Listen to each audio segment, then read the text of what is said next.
evening. To my fellow freeholders who are here, Freeholder Siebold, Vice President Freeholder Richardson, Freeholder Pomaris, Freeholder Mercado, Freeholder Luciano, Freeholder Richardson, Freeholder Cooper, Freeholder Johnson, I'm sorry, thank you.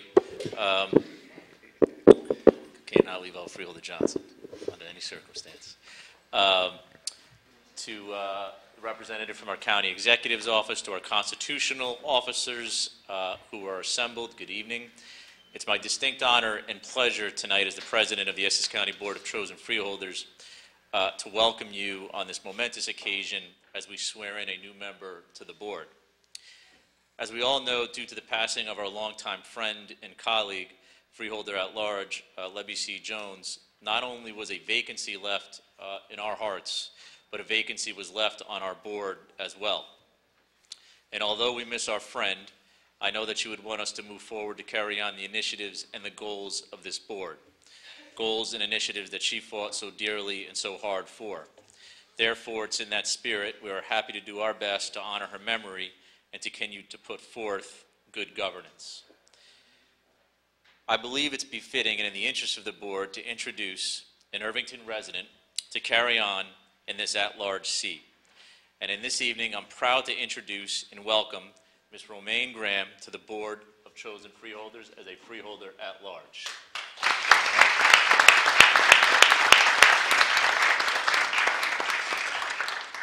In addition to being the first freeholder to have her own personalized sweatshirts, Madam Clerk, take note because I want those for the next meeting.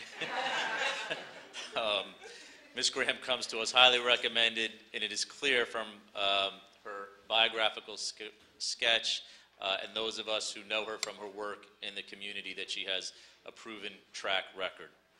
Having been a protege of former freeholder D. Bilal Beasley, who was a champion on this board, we know that your experience precedes you. Also, two other acknowledgments I'd like to make with your permission, Vice President Richardson. I know we're going to do some of the acknowledgments, but I also want to especially acknowledge our Essex County Democratic Chair, Leroy Jones, who is here and joined us this evening, and give him a round of applause. Is our mayor, is Mayor Voss here? Oh, he's in the sweatshirt. All right. And Irvington Mayor Tony Voss, who's also carrying on Bilal Beasley and Lebby C. Jones' legacy. I'm confident that we as a legislative body will be all the better by incorporating freeholder, your skills, talent, and judgment. So, as I said at your swearing in, it's almost like your second swearing in as many days, when you were elected and selected by the Essex County Democratic County Committee, we've had an empty chair in this seat for about a couple of months now. And I know that's weighed on all of us here personally very heavily on our hearts. But although Freeholder Jones hasn't been here in the physical sense, we can feel her spirit in this chamber each and every day, what she did to distinguish herself as a freeholder, but most importantly, in my mind, was also to always make sure the great township of Irvington was well represented in this legislative body. So although you are a freeholder at large and will represent all of your constituents, I know that the city of Irvington in particular will be well represented with you at the helm. So congratulations, and I look forward to serving with you. With that, at this time, I'd like to turn the meeting over to my Vice President Freeholder Wayne Richardson. Wayne.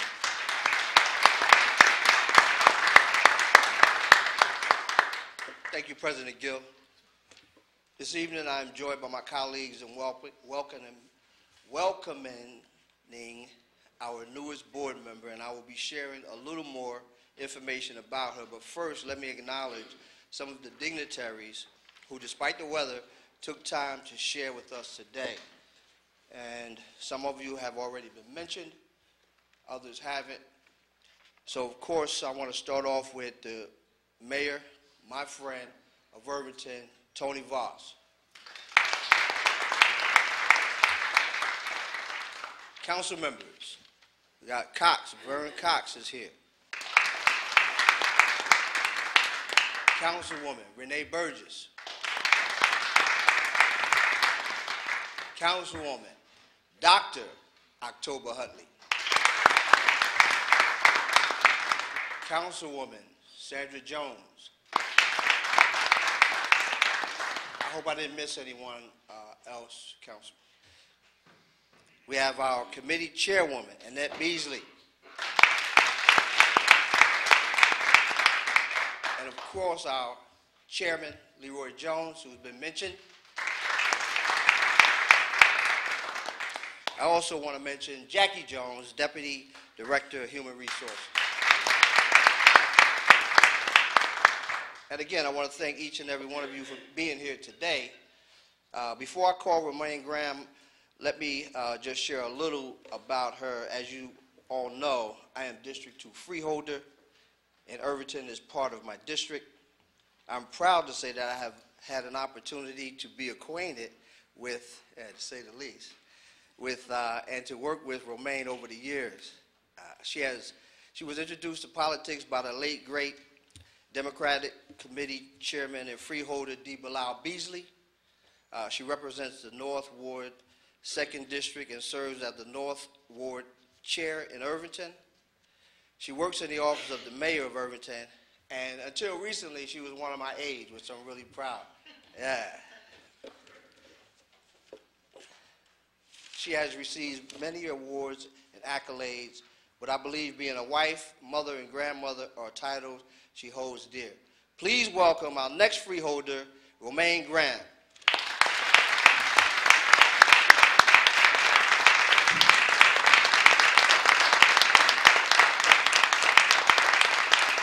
Who will be sworn in with the Honorable Chandra Cole, Irvington Municipal Court Judge, who will swear her in.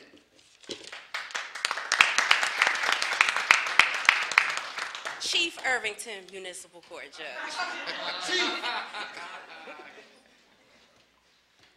I must say it is an honor and a privilege to stand before you here swearing in my friend Romaine Graham as the next Essex County freeholder. So at this time, you raise your right hand, put your left hand on the Bible. Repeat after me, please. I, Romaine Graham, do solemnly swear or affirm that I will support the Constitution of the United States and the Constitution of the State of New Jersey, that I will bear true faith and allegiance to the same and to the government established in the United States and in this state. I, Romaine Graham, having been elected for the vacancy replacement for freeholder at large of the Board of Chosen Freeholders in and for the County of Essex, State of New Jersey, do solemnly promise and swear that I will faithfully, impartially, and justly perform all of the duties of freeholder at large of the Board of Chosen Freeholders in and for the County of Essex, State of New Jersey, according to the best of my abilities and understanding and under the authority of the people. So help me God. Congratulations, Madam.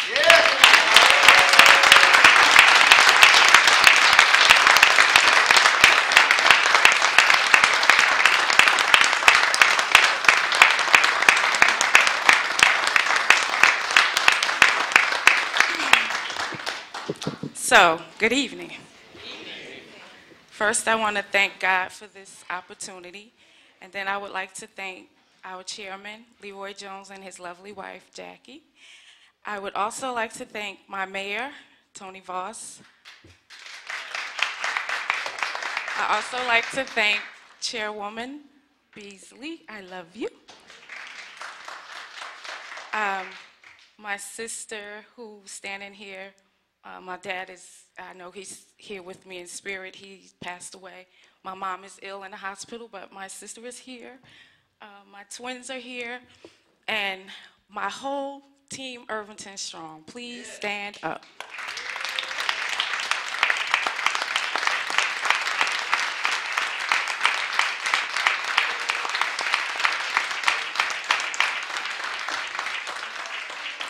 I just would like to thank you all for your unwavering support and love, and I love those t-shirts, sweatshirts. Everybody looks so nice in them, but I just want to say thank you for this opportunity, and I'm humble, and I'm grateful, and I'm thankful, and I'm ready to work with my colleagues. I just want to say thank you. I'm just so thankful. I don't even know what else to say, but thank you, thank you, thank you. Enjoy the rest of your evening, and thank you all for coming. I truly appreciate it. Thank you.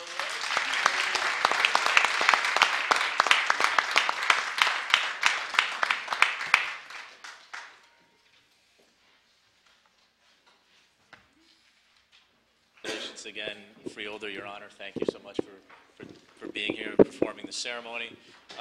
Wanted to call at this time our Essex County Democratic Chairman, Leroy Jones, for a few remarks, and then followed by the Mayor of the great city of the Township of Irvington, Tony Voss, and then we will conclude the ceremony. And for all those who are really excited, you can stay for our regular business because we'll be here all evening. Welcome to the Freeholder Board. Freeholder, it's going to be a late one. So with that, our Essex County Democratic Chairman, Leroy Jones. Leroy. Thank you, Mr. President. Look, I don't know, you guys don't know what you're missing. If you haven't been to a Freeholder meeting, you should stay and watch. You know, it's being aired on TV. Romaine brought her own camera crew, so it is a sight to behold. But let me just say, you know, this is the day that the Lord has made. And, you know, we all trudge here through the elements, you know, for a special young lady who has distinguished herself, you know, over the years, you know, a true public servant, you know, never asking, but always doing. And, you know, Romaine epitomizes government service and public service because she has what we call a foundation that's steeped in family, a foundation that's steeped in pride. She is an exemplary mom, grandma, daughter, wife, and you know, all those attributes, ladies and gentlemen, you know, make you duty fit to sit in these tremendous seats and call yourself a freeholder, a county government elected official that serves on behalf of people. And she is joining a body that is already steeped in experience and pride. President Gill, Vice President Richardson, Freeholder Palmares, Freeholder Mercado, Freeholder Sebo, Freeholder Luciano, Freeholder Johnson, Freeholder Cooper, and now Freeholder Graham. Ladies and gentlemen, you are witnessing, you know, what the future has to hold. And, you know, my tenure as chairman has always been about bringing tomorrow, making tomorrow better. Romaine and these 8 other individuals are all about tomorrow. And, you know, we celebrate today, but we never forget from whence we come. You know, our history is based on relationships, and those relationships that go back to Beasley and Jones, and so many others that are not here today. And Romaine lost her dad not that long ago, but her dad, along with Levy and Bilal, are looking down and smiling and know that, you know, today, as I said at the outset, is the day that the Lord has made. Congratulations, Romaine. Thank you.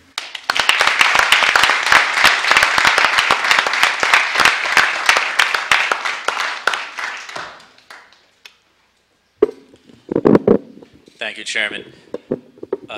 Last but certainly not least, he's been mentioned a few times, and we wanted to give him the opportunity to say a few words on behalf of Team Irvington Strong that's in the building. Now, I don't know, Mr. Chairman. Freeholder Cooper had a contingent from East Orange, but they might have outdone it this time. They might have. So, Mayor Jackson, I'm going to have to start calling some folks in Montclair. This is getting out of hand. we got some organizing to do. But in all seriousness, again, a person who leads that great city, a person that's been a friend for a long time, the Honorable Mayor Tony Voss. Well, good evening, everyone. Good evening. I'm going to be very brief because our chairman so eloquently put everything in perspective for us. It's just an honor and a privilege to be an elected official during this time, because this is one of the greatest times in our country because we can see the future. We know what needs to be done, and we know that we all must pitch in to make sure that our township, our cities, our counties, our state, and this entire country moves in one direction to make life better for all its residents, whether it be here, whether it be anywhere in this country, and I dare say anywhere in this world. I want to thank everyone who came out tonight, especially Team Irvington Strong. You know, Romaine is a jewel that has been in our midst for so long, and we're just so honored and privileged that now we get to share her with the county. This board has done tremendous work along with the county exec. I want to thank President Gill and Vice President Richardson and all the freeholders here who I know very well that work hard day in and day out to make this county what it is today. And we appreciate that. We appreciate being a part of that. We appreciate supporting you and especially supporting one of our own. You know, there's a legacy at hand, as the chairman spoke about. You know, all of our mentors here in Team Irvington Strong, the Honorable D. Bilal Beasley, instilled in us that together we can achieve more. And it's been a message that hasn't been lost through generations of elected officials, from myself to all the council members that are here, to all the district leaders, school board members, housing authority commissioners, everyone in Irvington working together, because no one can do this alone. If anyone tell you they can do it alone, they're sadly mistaken. It takes all of us working together, and the Township of Irvington is here to support this entire board. We're here to support our county exec and our chairman, and we're definitely here to support one of our own. Thank you so much, and God bless.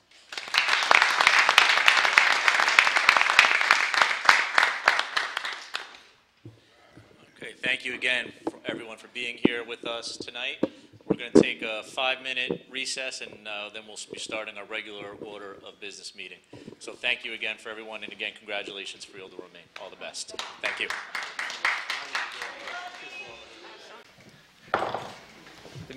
This meeting of the Essex County Board of Chosen Freeholders is hereby called to order. Madam Clerk, please call the roll. Freeholder Cooper. Here. Freeholder Graham. Here. Freeholder Johnson. Present. Freeholder Luciano. Here. Freeholder Mercado. Here. Freeholder Pomares. Here. Freeholder Vice President Richardson. Here. Freeholder Siebel. Here.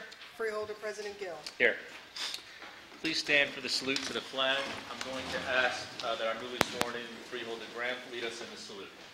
I pledge allegiance to the flag of the United States of America and to the republic for which it stands, one nation, under God, indivisible, with liberty and justice for all. I'm going to ask that we please remain standing for a moment of silence.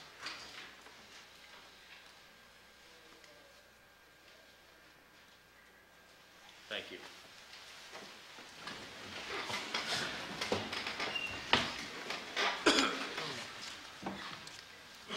I have before me certification from the clerk that this meeting is in compliance with the Open Public Meetings Act.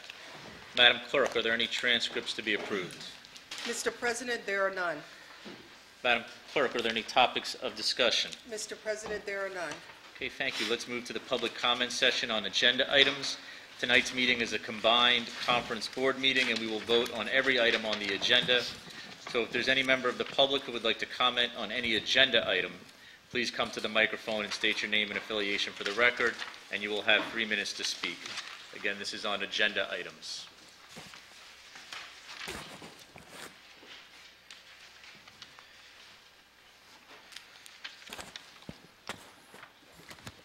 Okay, seeing none. We're going to move to public comment session. Again, this will be for any member of the public who would like to comment on any issue. You will be able to come to the microphone and state your name and affiliation for the record, and you will have 3 minutes to speak.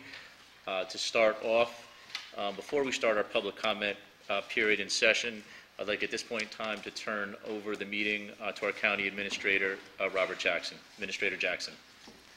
Thank you, Mr. President, and good evening, members of the board, and particularly to Freeholder Brown, and welcome. Looking forward to working with you in the years to come. Thank you and welcome. Mr. President and members of the board, this past week has certainly been filled with less than flattering media coverage regarding the operation of the Essex County Correctional Facility. Thank you for the opportunity to comment on this challenging situation. On July 24th, 2018, a representative from the Department of Homeland Security, Office of the Inspector General, often referred to as OIG, visited the Essex County Correctional Facility and conducted a general review of the facility. A report detailing the findings of the review was issued 7 months later on February 13, 2019. This review of the ECCF examined 8 areas: social services, religious services, legal services, detainee finances, medical care, safety and security, sanitation, and food service. The OIG review found no issues with 5 of the areas: social services, religious services, legal services, detainee finances, and medical care.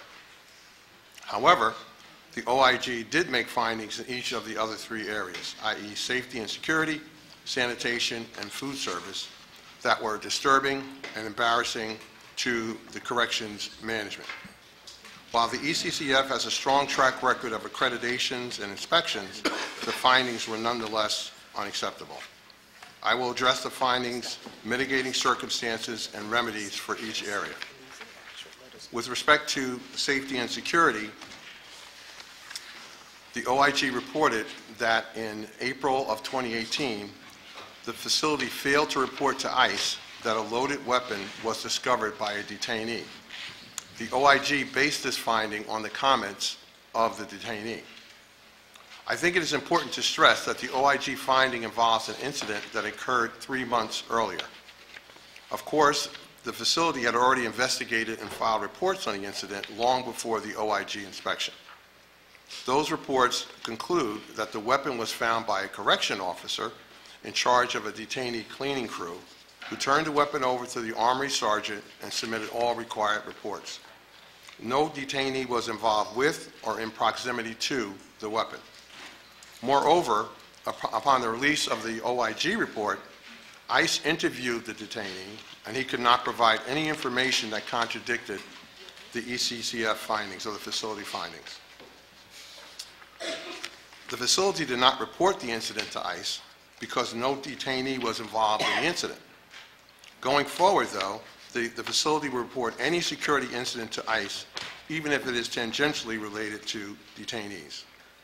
I should also note that the officer who mishandled the weapon was suspended for 40 days and had his weapon confiscated indefinitely.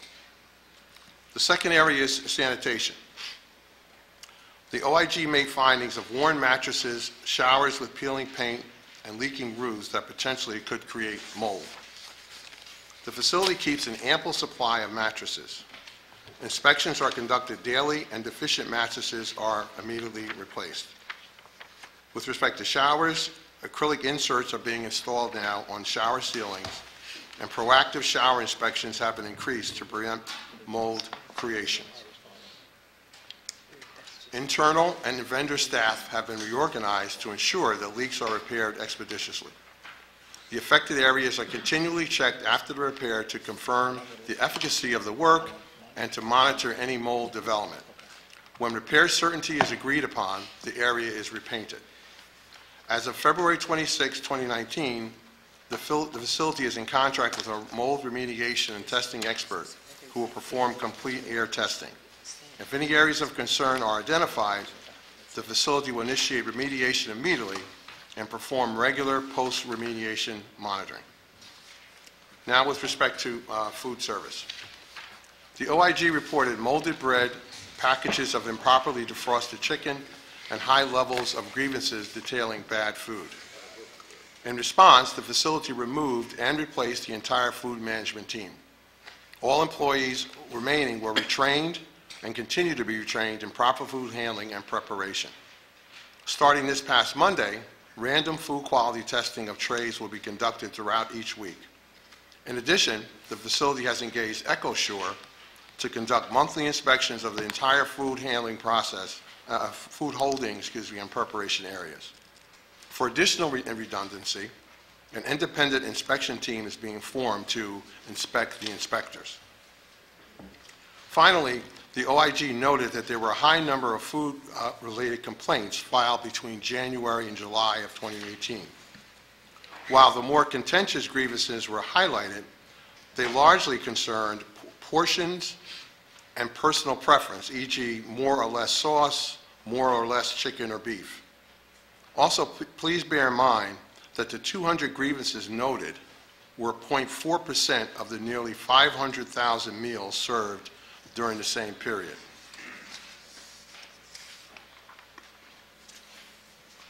Our medical director, whose operation passed the OIG inspection with no issues, certified in writing that there have been no instances of foodborne contagion within the facility during his 10-year tenure, a fact that flies in the face of the characterization of a chronically unsanitary food service operation. Members of the board, there's no way to sugarcoat the OIG findings. However, as the OIG report confirms, the July 2018 findings were remediated before the report itself was issued in February 2019. In fact, we estimate that 75% of the findings were remediated within 24 hours and the balance within 30 days. The administration and the facility in particular received these findings seriously and regretfully. While we believe that the negative findings were aberrations, we accept accountability and pledge that the facility will exceed the expectations of the board, the OIG, and our citizens. Thank you. Okay, thank you, Mr. Jackson. Freeholders, as you know, you have also had an opportunity to be briefed by the administration in smaller meetings. So I'm going to reserve the right at this time to ask further follow-up questions to the administration.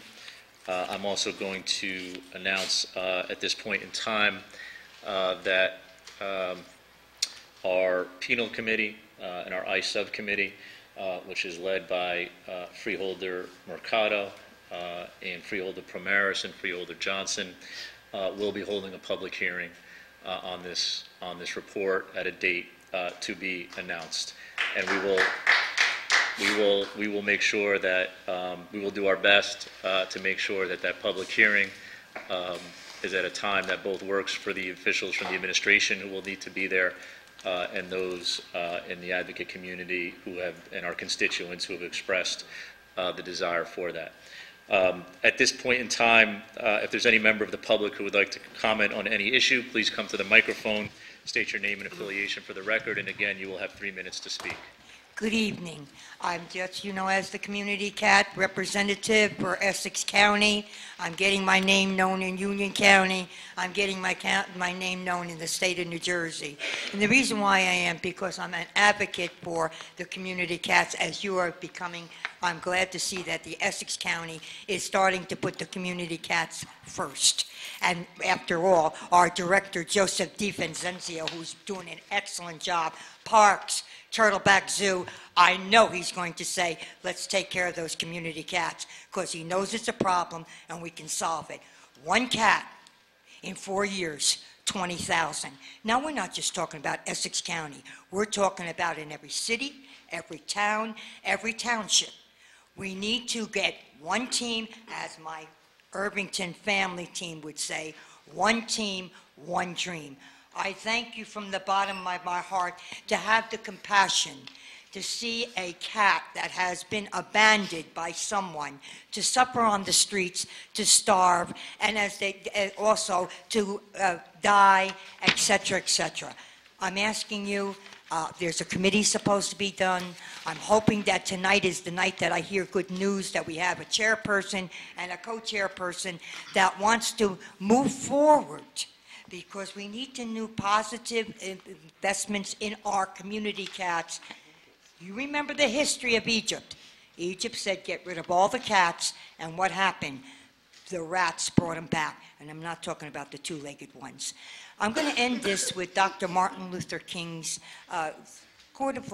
statements that said, when you see something wrong, and you know it's not right, do something. And I'm asking everyone in this room, even the residents, do something. Those community cats need you as much as I'm the voice of the community cats.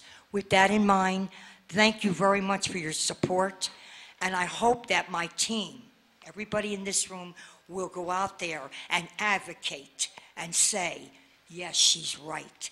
Let's make a difference. Let's make those community cats a better life for them, for our quality of life and the environmental issue. Thank you again. Meow, meow. By the way, Charlotte Gala, Stuyvesant Avenue, Irvington, Mama Meow, Kit Kats.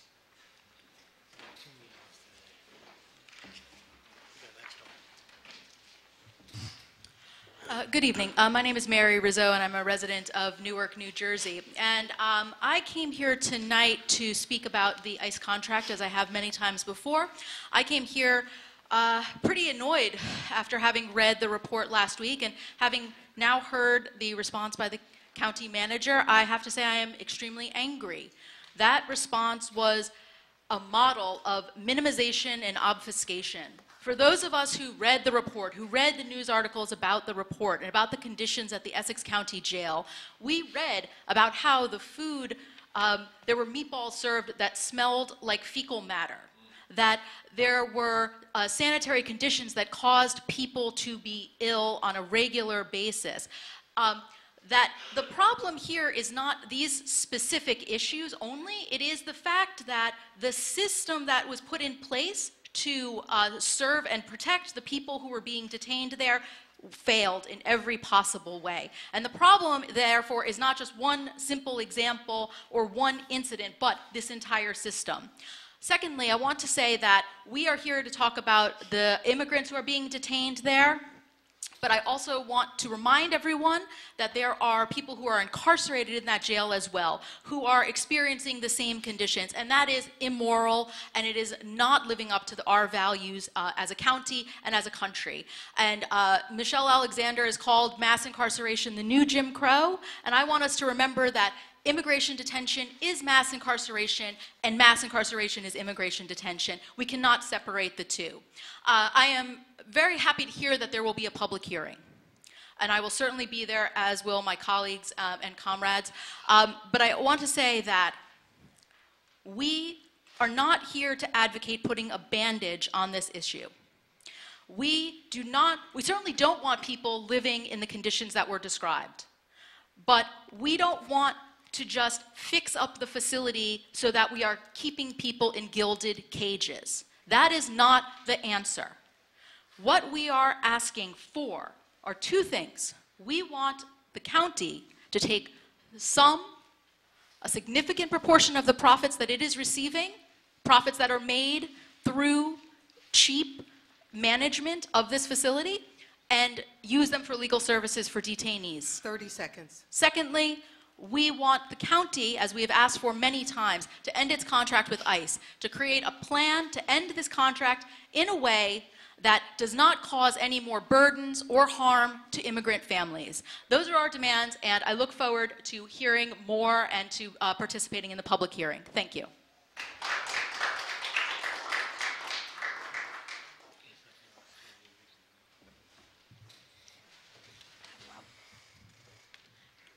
So, Manira El Boumani, a resident of Newark. First, I want to thanks for the opportunity for allowing me to speak.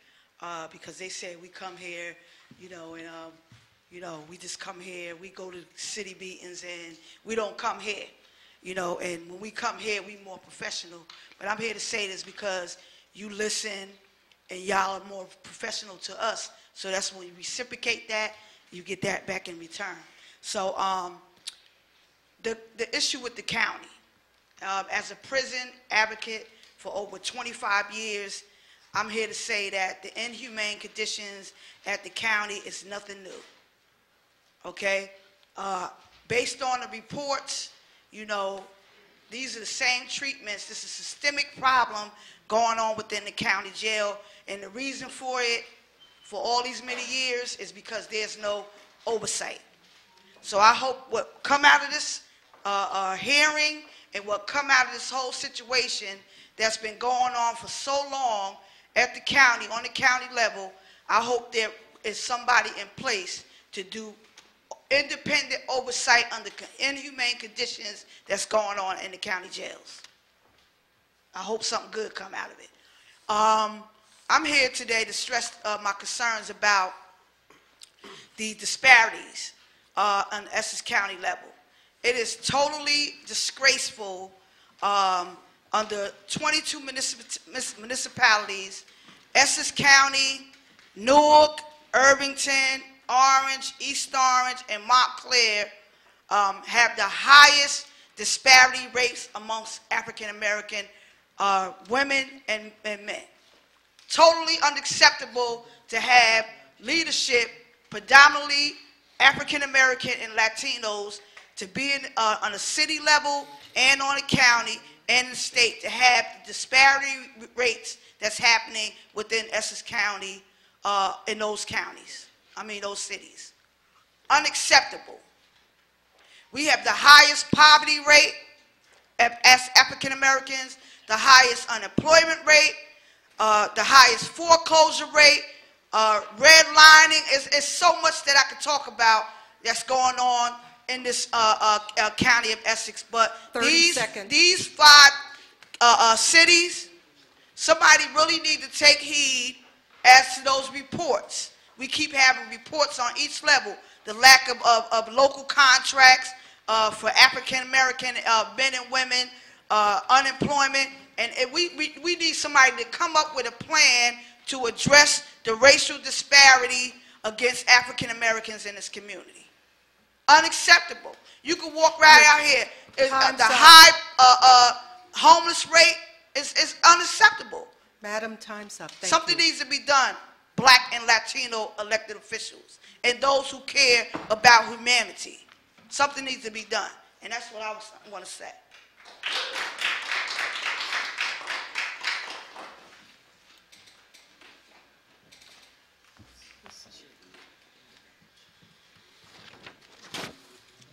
Good evening. Katie Singer. I live in Milburn, New Jersey. I teach in the Newark Public Schools, and I'm here with my colleagues to continue the discussion and protest against the ICE contract. I do applaud the decision to finally have a public meeting on ICE. I look forward to attending that. I would request, and I am sure my request will be reiterated, that the county executive attend such meeting, because the communications we are starting to receive seem to indicate that the freeholders are perhaps not able or willing to make the decisions that would actually break this contract. So we would ask that the county executive attend this meeting. The defense of the report stated by Mr. Jackson was quite frustrating. As my colleague Mary Rizzo said, the idea that we are actually talking about moldy bread or one gun in the bathroom is obviously not why we come out week after month in the weather to talk about fixing the toast at the detainee center. There are people in this center, one, who do not belong there, and y'all know that, and two, we keep making money off them anyway. And I'm sick of making money and living off of the lives of these people. These people are parents of my students.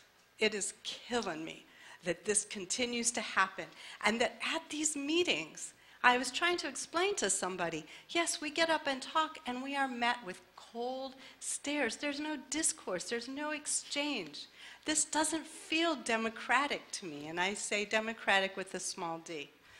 So I do have some questions, and I had some highlights of the report that I wanted to make sure made it onto the record. My freeholder is Mr. Luciano, and so my question stated is, what is your stance on the ICE contract? I just wanted to make a point in reference to Mr. Jackson discussing the fact that it was not a detainee who found the gun but an employee, but according to the report, it was an employee who was a detainee because they work the detainees in doing things like cleaning bathrooms. And according to the report, the detainee was told not to say anything initially. That is in the report. And it was only later that he was allowed to share his finding and his experience with on the public record. So I think that's pretty important for us. And as we go on, as my colleague said, we want to not look at just the trees, but understand that this is a forest. Thank you.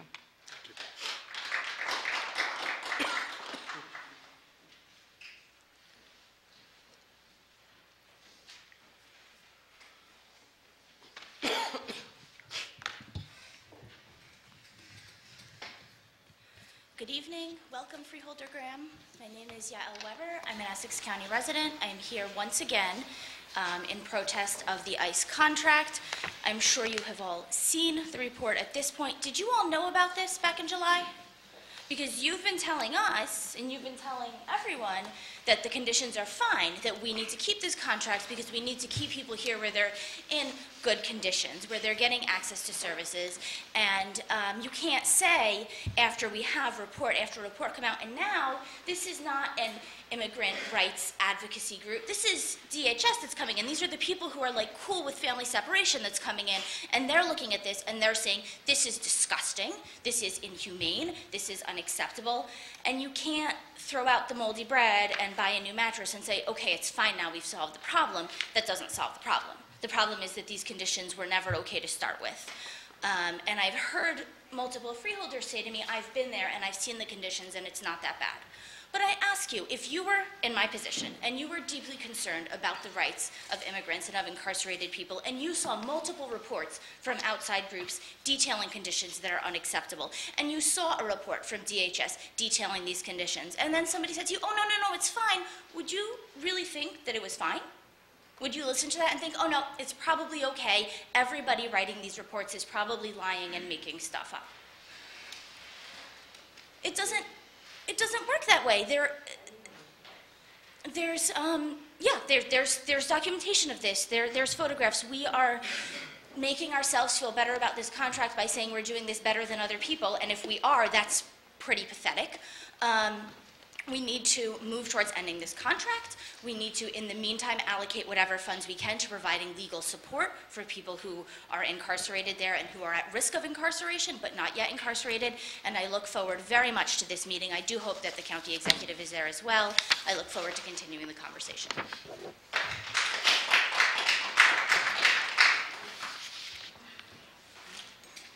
Good evening. My name is Jay Arena. Squeeze the handle at the base and the mic will go up.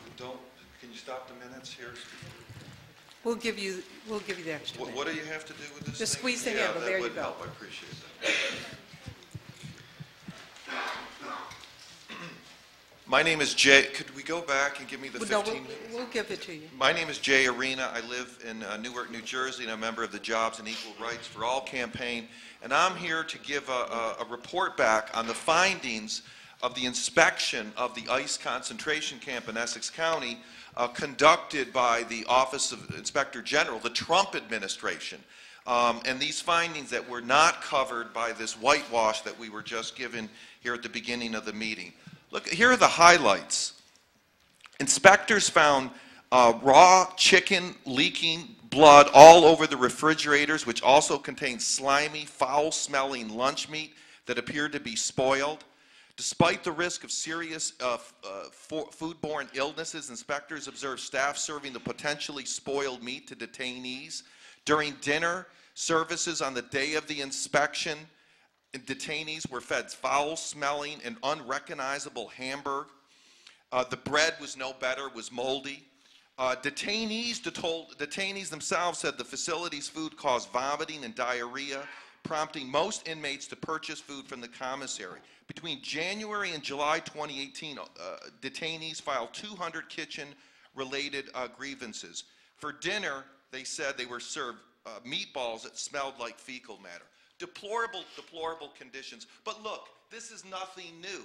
We've had a series of reports. In February 2011, the Archdiocese of Newark Prison Ministry found similar conditions. March 2012, the NYU School of Law, similar conditions. Just last year, March 2018, Human Rights First, same situation. This is not an aberration.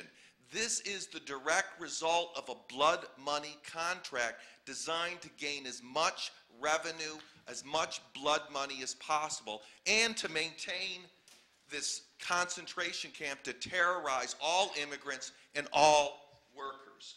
So we call not for firing some low-level scapegoats for the problem, as they use the Joe D solution. We demand the immediate ending of this contract, the immediate ending. And we also demand that Deportation Joe show up. Finally, they've set this meeting that we've been demanding for months, that your Mr. Joe D show up at this meeting. And we demand that the freeholders like Ms. Siebold and others quit hiding behind your human rights cover for maintaining this contract. If you're so concerned about keeping the immigrants close to their families, end this system and help us end this whole gulag system that we have in this country. So stop running away from the issue.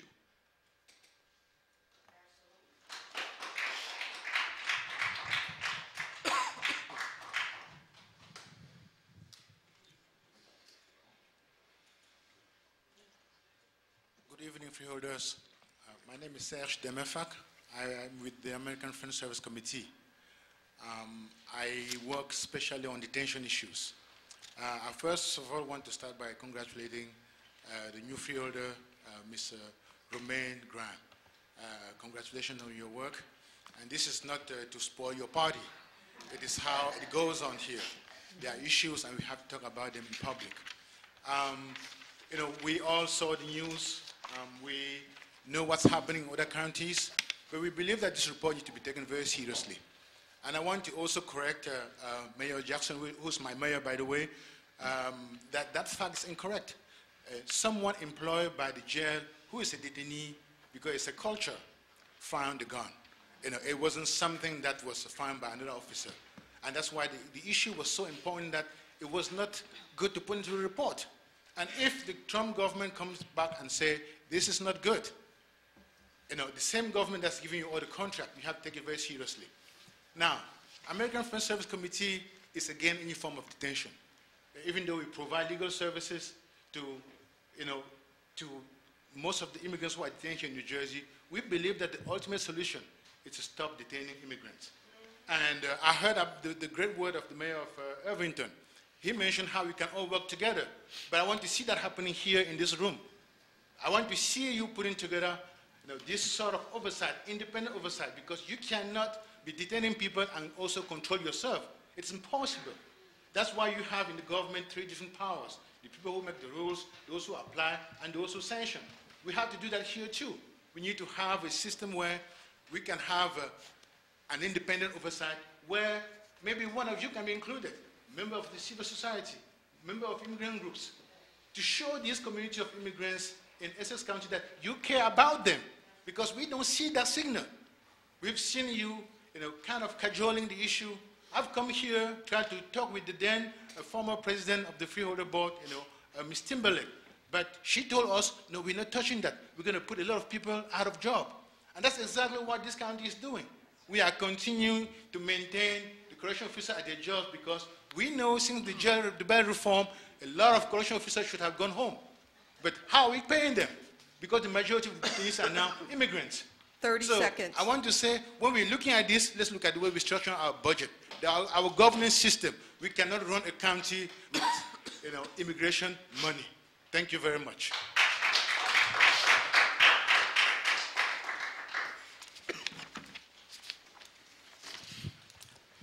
Good evening, Freeholders. My name is Whitney Strube. I've spoken many times about this issue myself. I'm from Newark, and I'm here again to urge you to stop cooperating with ICE. When a group of us met with President Gill and Vice President Richardson in August 2018, you were very adamant in defending the conditions of the facility. A group of us doubted you because we had read the years of reports that Jay had just mentioned, but you were very insistent that the conditions were good. And I don't know what to make of that. I want to have faith in you as my elected officials, but you were demonstrably wrong. And I think that just shows the need to take action here. Nobody finds these excuses credible. This has been well documented for years. None of these alibis carry weight. The people know that the conditions are terrible. So I think we need to move beyond pretending that this is a redeemable situation. When you put people in cages, this is what happens, and when you profit off of it, these are the corners that get cut. One thing this makes me think of is New Jersey politics more largely. I read the reports, these ugly reports about Joe D. and the Norcross machine hanging out in Puerto Rico for the Super Bowl with their cutout of Phil Murphy saying phony Phil Murphy and President Gill. I hate to put you on the spot, but they had a cutout of you too. You know what? None of us like these political machines. We're frustrated with them. The voters of Essex County are sick of this machine politics. We want progressive leaders. And frankly, I will say, I think you have tried to be that progressive leader. I voted for Phil Murphy. I respect that he's taking on the machine. And this is the next step. At this point, the lines are clear, and you are either a lackey for these machines carrying their water, enforcing their ICE contract, or you're a progressive. You're going to stand up. We don't want cheap, superficial measures. We don't want a few $1,000s pitched for legal resources. We don't want a superficial cleanup. We want resistance. We want an end to collaboration with ICE, and we want, in the interim before that can happen, we want universal legal representation for all detainees. That will cost money, but that's not an unreasonable ask when this county takes $34 million from ICE and spends zero of those dollars on immigrant legal detention. That is the shame of Essex County right now.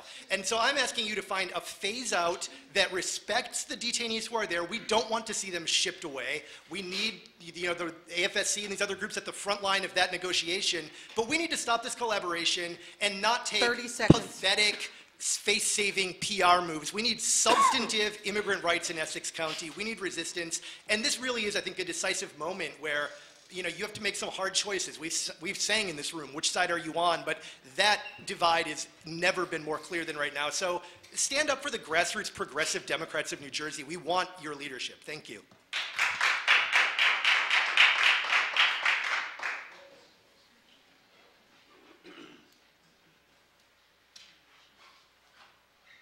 Hi, my name is Robert Latz. I'm a lifelong resident of Maplewood, New Jersey, and I am here to comment on the... Can you pull up the mic and speak into the mic?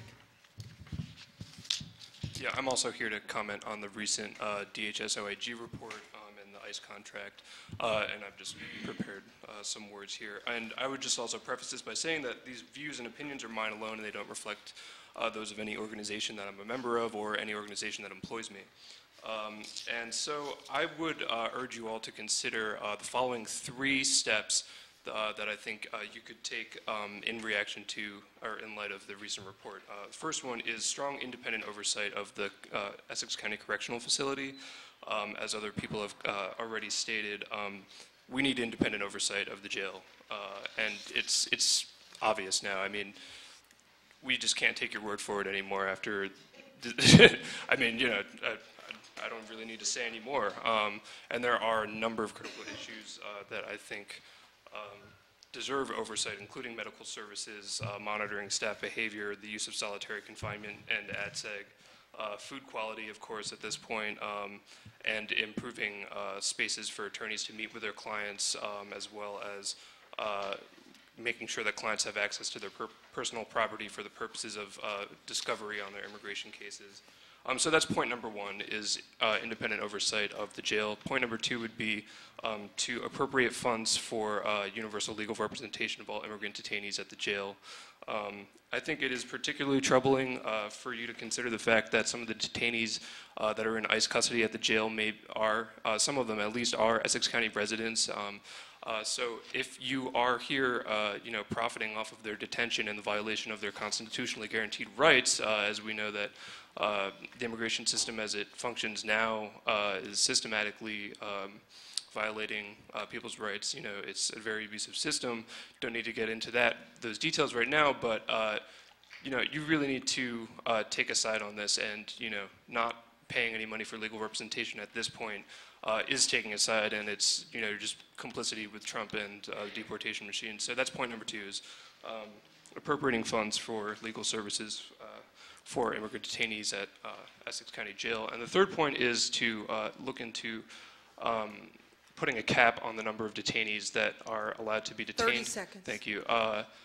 So under the current landscape, unless there's a substantive change in federal policy and enforcement priorities, we're not going to see the end of immigrants being detained and deported here in New Jersey and Essex County. So given that reality at the federal level, I think that it's appropriate for the freeholders to consider putting a cap on the number of detainees that ICE can put in that jail, and seeing if there's a way to limit it so that only Essex County residents or New Jersey residents can be detained at the jail, and that ICE can't just bring in people from all across the country, and that the ICE detainees in the jail are closer to their families, have access to legal representation, and able to fight their cases fairly. So yeah, that's all I have. Thanks.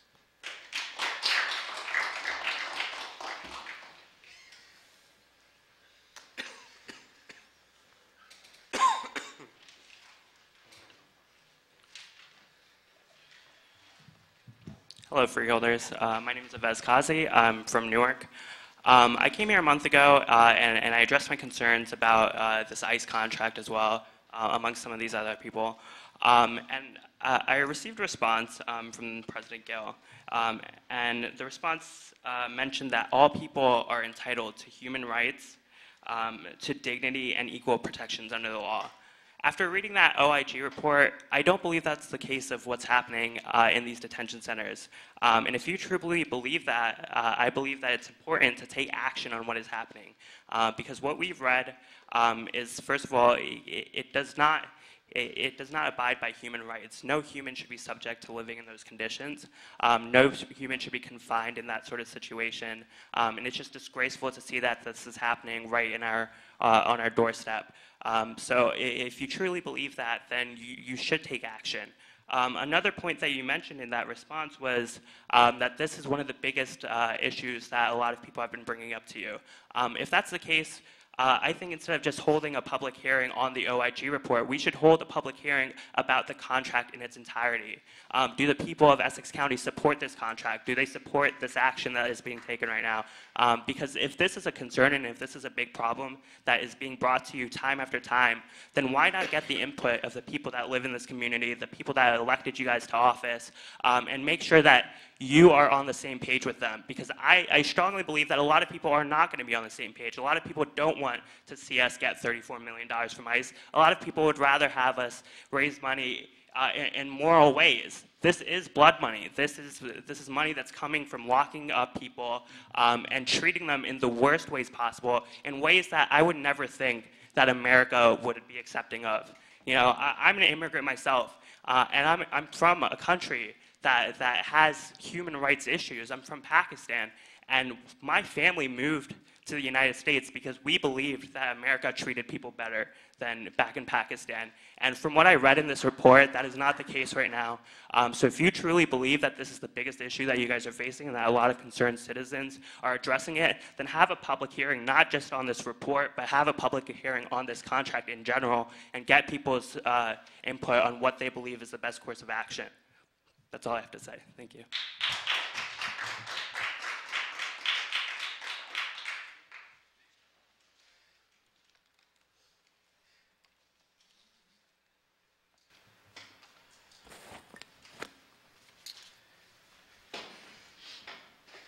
Okay, if there's no one wishing to speak at this time, Madam Clerk, let the record reflect that there is no one wishing to speak. As I said, we will be following up on the date of that public hearing. All the questions that have been put on the record will be responded to in writing and as fast as possible. I don't speak for again, in the responses that have been received in writing. I just want to reiterate both for the people that are here and the people that are watching. I do not speak, for the board. So individual questions to board members, those board members need to decide whether they will be responding or not. Madam Clerk, do we have any ordinances or resolutions for introduction and first reading? Mr. President, we have two. Okay. Madam, please read ordinance number 1. Ordinance 1, bond ordinance providing for the improvement of the Essex County College in and by the County of Essex, New Jersey, appropriating $7,200,000, therefore, and authorizing the issuance of $3,600,000 bonds or notes of the county and $3,600,000 bonds or notes of the county entitled to the benefits of Chapter 12 of the Law of New Jersey of 1971 for financing such appropriation. Okay, Mr. Jackson, please explain the ordinance. Mr. President, Mr. Acker is here to explain.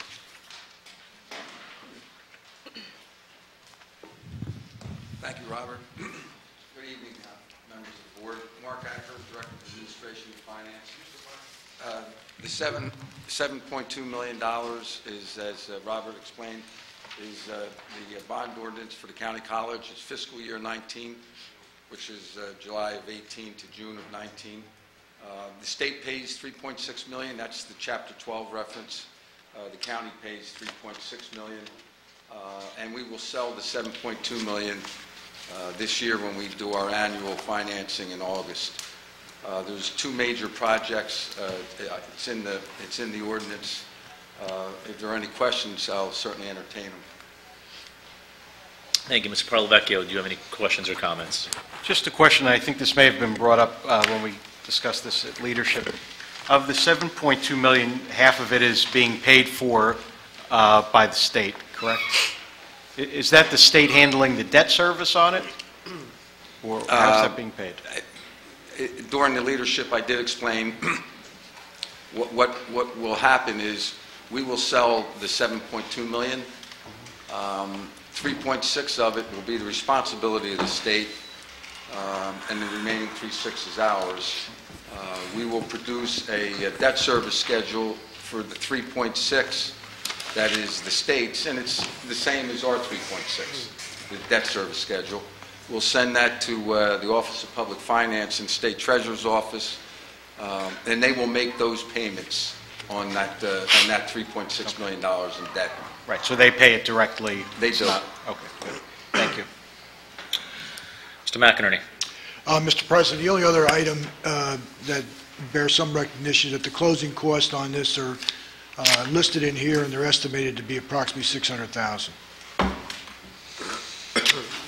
Other than that, I have no other questions.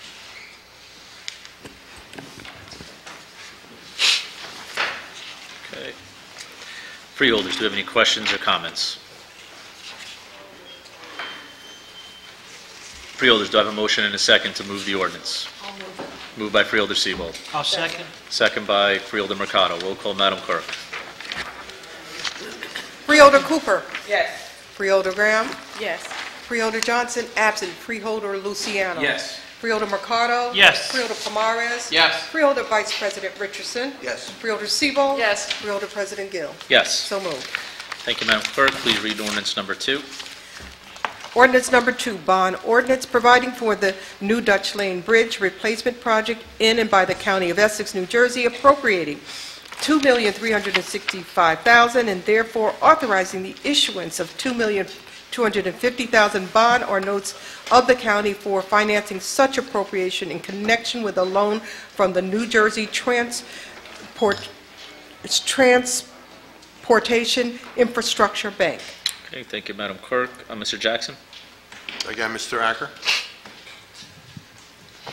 This particular ordinance relates to the replacement of the Dutch Lane Bridge. The project was selected by the newly formed Transportation Infrastructure Bank. And as such, will be, when we take the loan down, which will be later in the spring, the rates will be somewhere around 1.5 to 1.75%, which is roughly 1/2 of what the AAA rate would be. Because of the attractiveness of the rate, we're going forward with this project through the Transportation Infrastructure Bank. Again, it's $2,250,000 is the loan. We have $115,000 in the down payment, total of $2,365,000. Okay, thank you. Mr. Parlavecchio. No questions. Mr. McInerney. And the Section 20 costs, which are considered the closing costs on this issue, are approximately $400,000. Thank you, Mr. McInerney. Freeholders, do we have any questions or comments? Freeholders, do I have a motion and a second to introduce the ordinance? I'll move, Mr. President. Moved by Freeholder Pomaris. Second. Second by Freeholder Graham. Roll call, Madam Clerk. Freeholder Sebo. Yes. Freeholder Vice President Richardson. Yes. Freeholder Pomares. Yes. Freeholder Mercado. Yes. Freeholder Luciano. Yes. Freeholder Johnson absent. Freeholder Graham. Yes. Freeholder Cooper. Yes. Freeholder President Gill. Yes. So moved. Thank you, Madam Clerk. So moved. Madam Clerk, do we have any ordinances or resolutions for listing purposes only? Mr. President, we have none. Okay, Madam Clerk, do we have any ordinances or resolutions on second reading and public hearing tonight? Mr. President, we have none. Moving to resolution, okay, Madam Clerk, let's move to resolution number 1. Please read it. Resolution 1, Administration and Finance, Office of Management and Budget, Reserve Transfer Resolution. Mr. Racker. Thank you, Robert. This is a small transfer resolution amongst the 2018 budget. Roughly $276,000 is being transferred. 2 agencies are receiving it. The Sheriff's Office, $75,000 in other expenses. It's a $2.1 million other expense budget. There were some needs throughout their budget. Again, it's $75,000 on a $2.1 million. And the balance of roughly $200,000 is in parks, and parks is always a moving target as far as funding because of the ongoing projects, primarily at the zoo. So again, this is to rectify some situations in the 2018 budget, roughly $276,000. Okay, thank you. Mr. Parlavecchio? I don't have any questions. Mr. McInerney? Mr. President, just referenced here, most of the money for the Sheriff's Department and Parks that's going to other expenses is coming from the Sheriff's Department and Parks out of their salary and wages. So it's kind of it's within the same budget outside of $77,000 that's coming outside of the utility expense account. Other than that amount, everything is just being switched within those 2 appropriations, the Sheriff's Department and Parks. Freeholders, do you have any questions or comments? Freeholders, do I have a motion and a second? Motion. Moved by Freeholder Cooper. Do I have a Second. second? Second by Vice President Richardson. Roll call, Madam Clerk. Freeholder Cooper. Yes. Freeholder Graham. Yes. Freeholder Johnson absent. Freeholder Luciano. Yes. Freeholder Mercado. Yes. Freeholder Pomares. Yes. Freeholder Vice President Richardson. Yes. Freeholder Sebo. Yes. Freeholder President Gill. Yes. So moved. Thank you, Madam Clerk. Moving to resolutions number 2 through 7, which are temporary emergency appropriations in various departments. We're going to take all these insertions as a group, and we will read them into a record at a later time. Starting with number 2, resolution number 2, Mr. Jackson. Mr. President, Mr. Zates is here.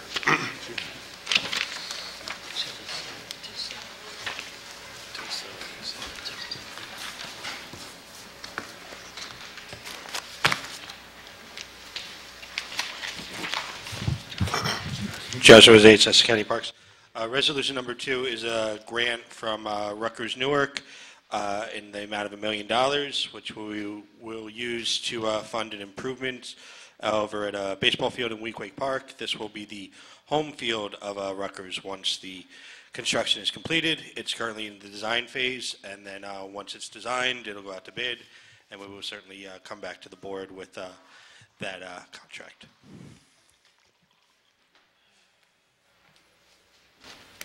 Thank you.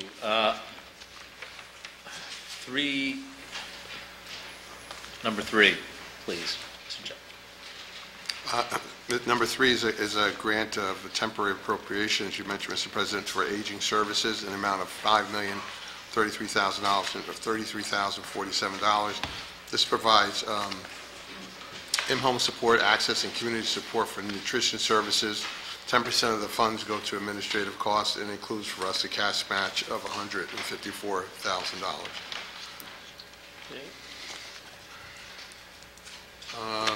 4 and 5, Mr. Jackson. Number 4 is another temporary appropriation from New Jersey Transit for the senior citizen and disabled resident transportation programs.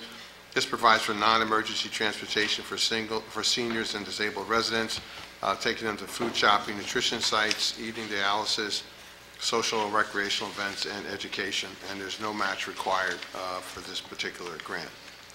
Thank you. 5 provides for respite care for those taking care of elderly infirmed family members. It provides periodic relief for caregivers for frail, elderly, and/or impaired adults, as well as emergency service when the caregiver is incapacitated. Let's see. Number 6 comes from the Division of Mental Health and Addiction Services for alcoholism services. This is funding to organize, implement, and monitor programs for citizens with alcohol and drug-related problems. This is the same funding that we received last year. Number 7, also from the State of New Jersey, Department of the Office of the Attorney General. This is going through the Office of the Prosecutor. This is a program and a grant to support crime family victims and their families. There's an in-kind match from us of $186,095. Salary fringe for coordinator, counselors, and office staff. And this is the same funding as last year. Okay, thank you, Mr. Jackson. Again, freeholders, this is on temporary emergency appropriations, resolutions, and through the various departments. These are resolutions 2 through number 7. Mr. Parlavecchio, do we have any questions? I don't have any questions. Mr. McInerney, any questions? Freeholders, do you have any questions or comments on resolutions number 2 through 7? Yes. Freeholder Cooper. For item 2 and 3, well, item 2 rather, was there a match or no match? I couldn't hear. There's no match. No match, all right, thank you. Additional questions or comments on resolutions 2, Freeholder Siebold? My question has to do with the money. The money is coming from Rutgers, correct? Correct. And what will that money do? That money will make improvements to the park. It's really going to make the park an intercollegiate regulation field. I understand that, but is it going to come back to us in another resolution for additional money? Right now, we anticipate that the money that Rutgers provided will be enough to do the entire job. However, and I just wanted to actually clarify my comment to the freeholder, was right now we expected $1 million to be fine. If it's 1.1 million, then we'll have further conversations, or we, the county, will put up the balance. But right now, we think that the $1 million is more than enough to do what's required. Thank you. You answered my question. Thank you. Freeholders, additional questions or comments on resolutions 2 through 7? Hearing and seeing none, do I have a mover? So move. Moved by Freeholder Siebold, second by Freeholder Mercado. Okay, thank you. Roll call, Madam Clerk. Freeholder Siebold. Yes. Freeholder Vice President Richardson. Yes. Freeholder Pomares, absent. Freeholder Mercado. Yes. Freeholder Luciano. Yes. Freeholder Johnson, absent. Freeholder Graham. Yes. Freeholder Cooper. Yes. Freeholder President Gill. Yes. So moved. Thank you, Madam Clerk. Moving to resolution number 8. Resolution 8, Department of Administration and Finance, Office of Management Budget, resolution to exceed the county tax levy and to establish a cap bank for CY 2019 pursuant to NJSA 40A colon 4-45.14. Mr. Jackson. Mr. Acker.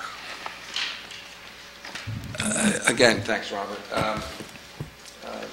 The county's subject to an annual cap on its budget, and the cap is on the tax levy. For this year, the cap is 2.5%, and that's based on the implicit price deflator for state and local governments. The law allows us to take whatever the COLA is to 3.5% and then bank what we don't use. And this resolution will allow us to take it from 2.5% to 3.5%, which equates to $2,893,832 of paper money that we can bank for use in either of the next 2 years' budgets. We've been doing it every year. It's a prudent thing to do. You have it if you need it. If you don't need it, you don't use it. And after 2 years, it lapses. It disappears. So it's just a prudent fiscal management tool to the extent that going forward we might encounter some issues. We would have this to fall back on. If we don't use it, it goes away.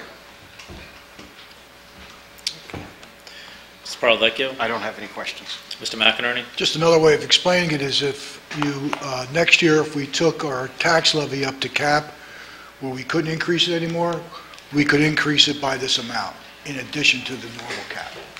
So it's just a way of adding on additional amounts of potential tax levy. Not to say that we would use it. Freeholders.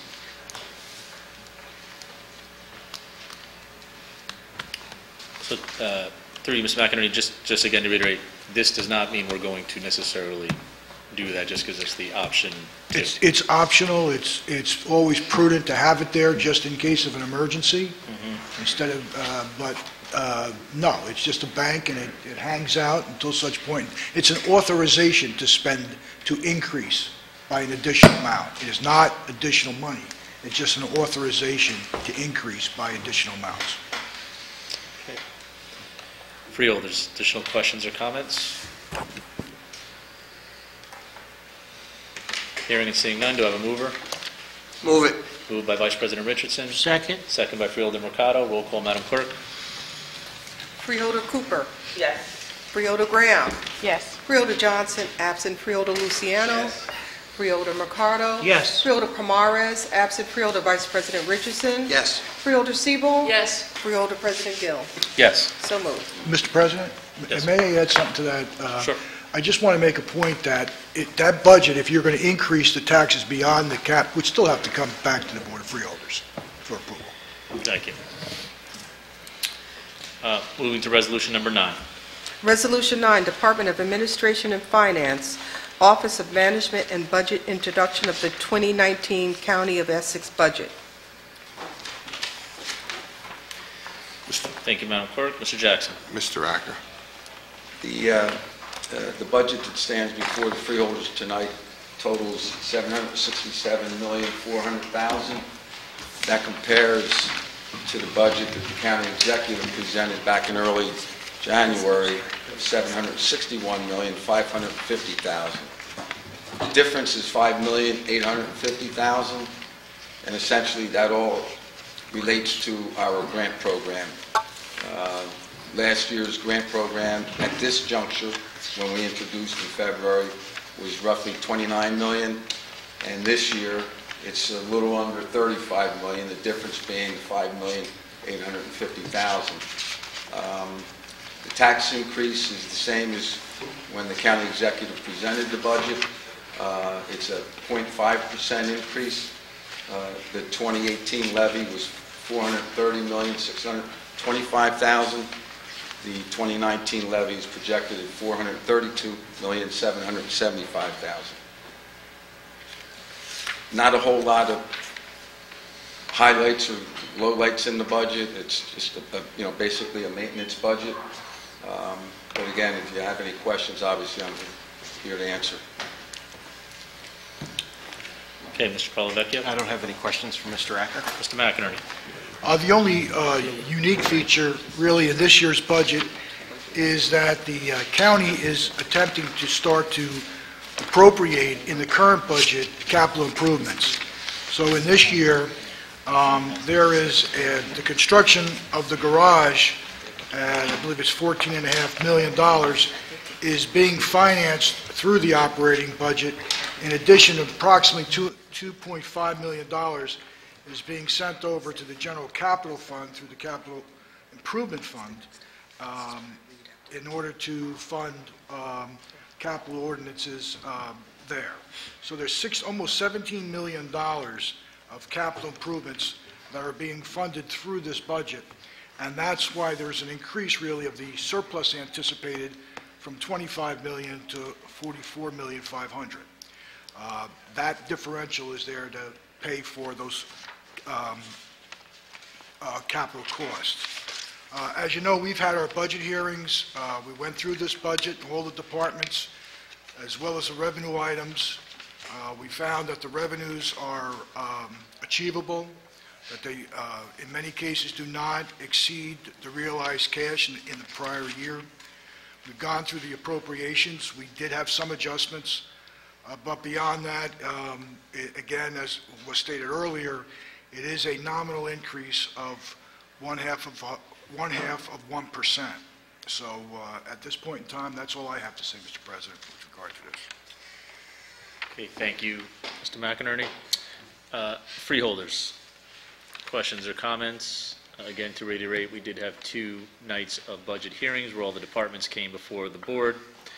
And this is now our introduction of our 2019 county budget. Questions or comments, Freeholders? Freeholder Cooper. Thank you, Mr. President. Just one follow-up question from the budget hearings. We talked a lot about the new building that we will be redoing for the people at 18 Rector Street to move to. Is the sequencing of the building being renovated and rehabilitated lining up at the same time where the contract will end for the lease at Rector Street? No. Or will there be a time period left, or is it going to be a wash? I couldn't remember. There's an overlap period. Okay. And we will, right now, we're in negotiations with the landlord to reduce that, mitigate that as much as we possibly can. But we did factor that into the numbers so that the surpluses and so forth that we said would happen are factored into that, certainly a bit down the road. But we are right now in negotiations to try to see if we can't mitigate that difference a little bit. Great, thank you. I think it's an excellent idea on the long haul. It's a great idea to purchase our own building and stop paying rent. Thank you. Thank you, Freeholder. Thank you, Freeholder Cooper. Could not agree more. Freeholders, additional questions and comments on the introduction of the 2019 county budget? Do I have a mover and a second? I'll move. Moved by Freeholder Johnson, second by Vice President Richardson. Roll call, Madam Clerk.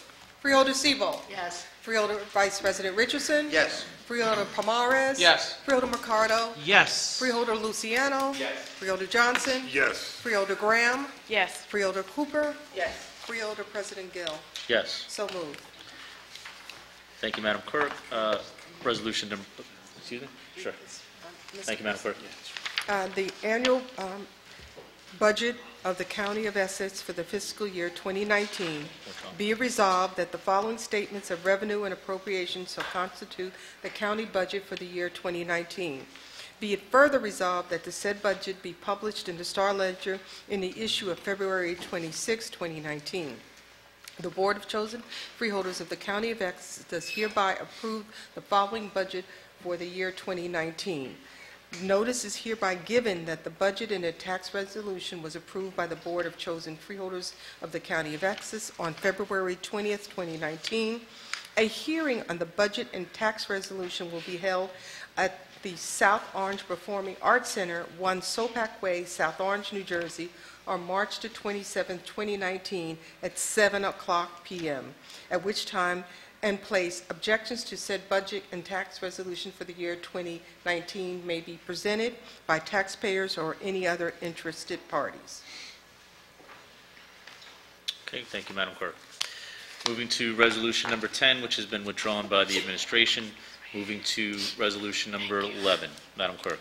Resolution 11, Office of County Counsel Professional Services Agreement to provide legal services regarding the matter of County of Essex and Essex County Board of Chosen Freeholders versus Aetna, docket number ESXL 7823-17, Dakotas, Fitzpatrick, Cole, and Giblin, January 1st, 2019 through December 31st, 2019, contingency contract.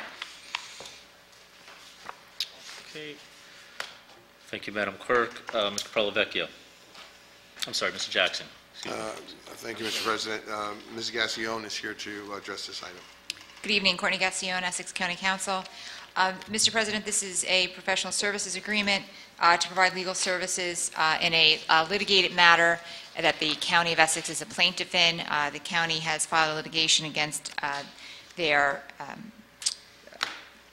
healthcare insurance carrier, Aetna Incorporated. We filed this litigation back in 2018 for the purposes of recouping what the county contends to be overpayment of premium during a 6-year contract period.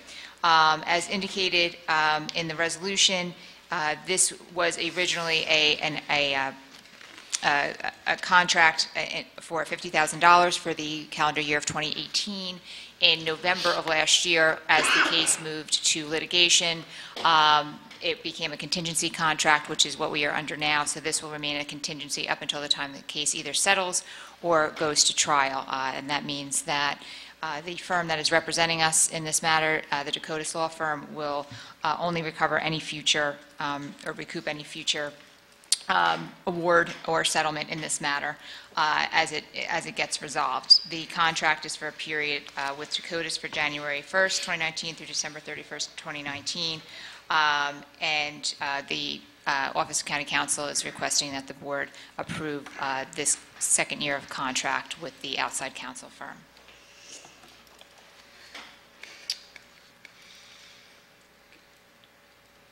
Mr. Parlavecchio.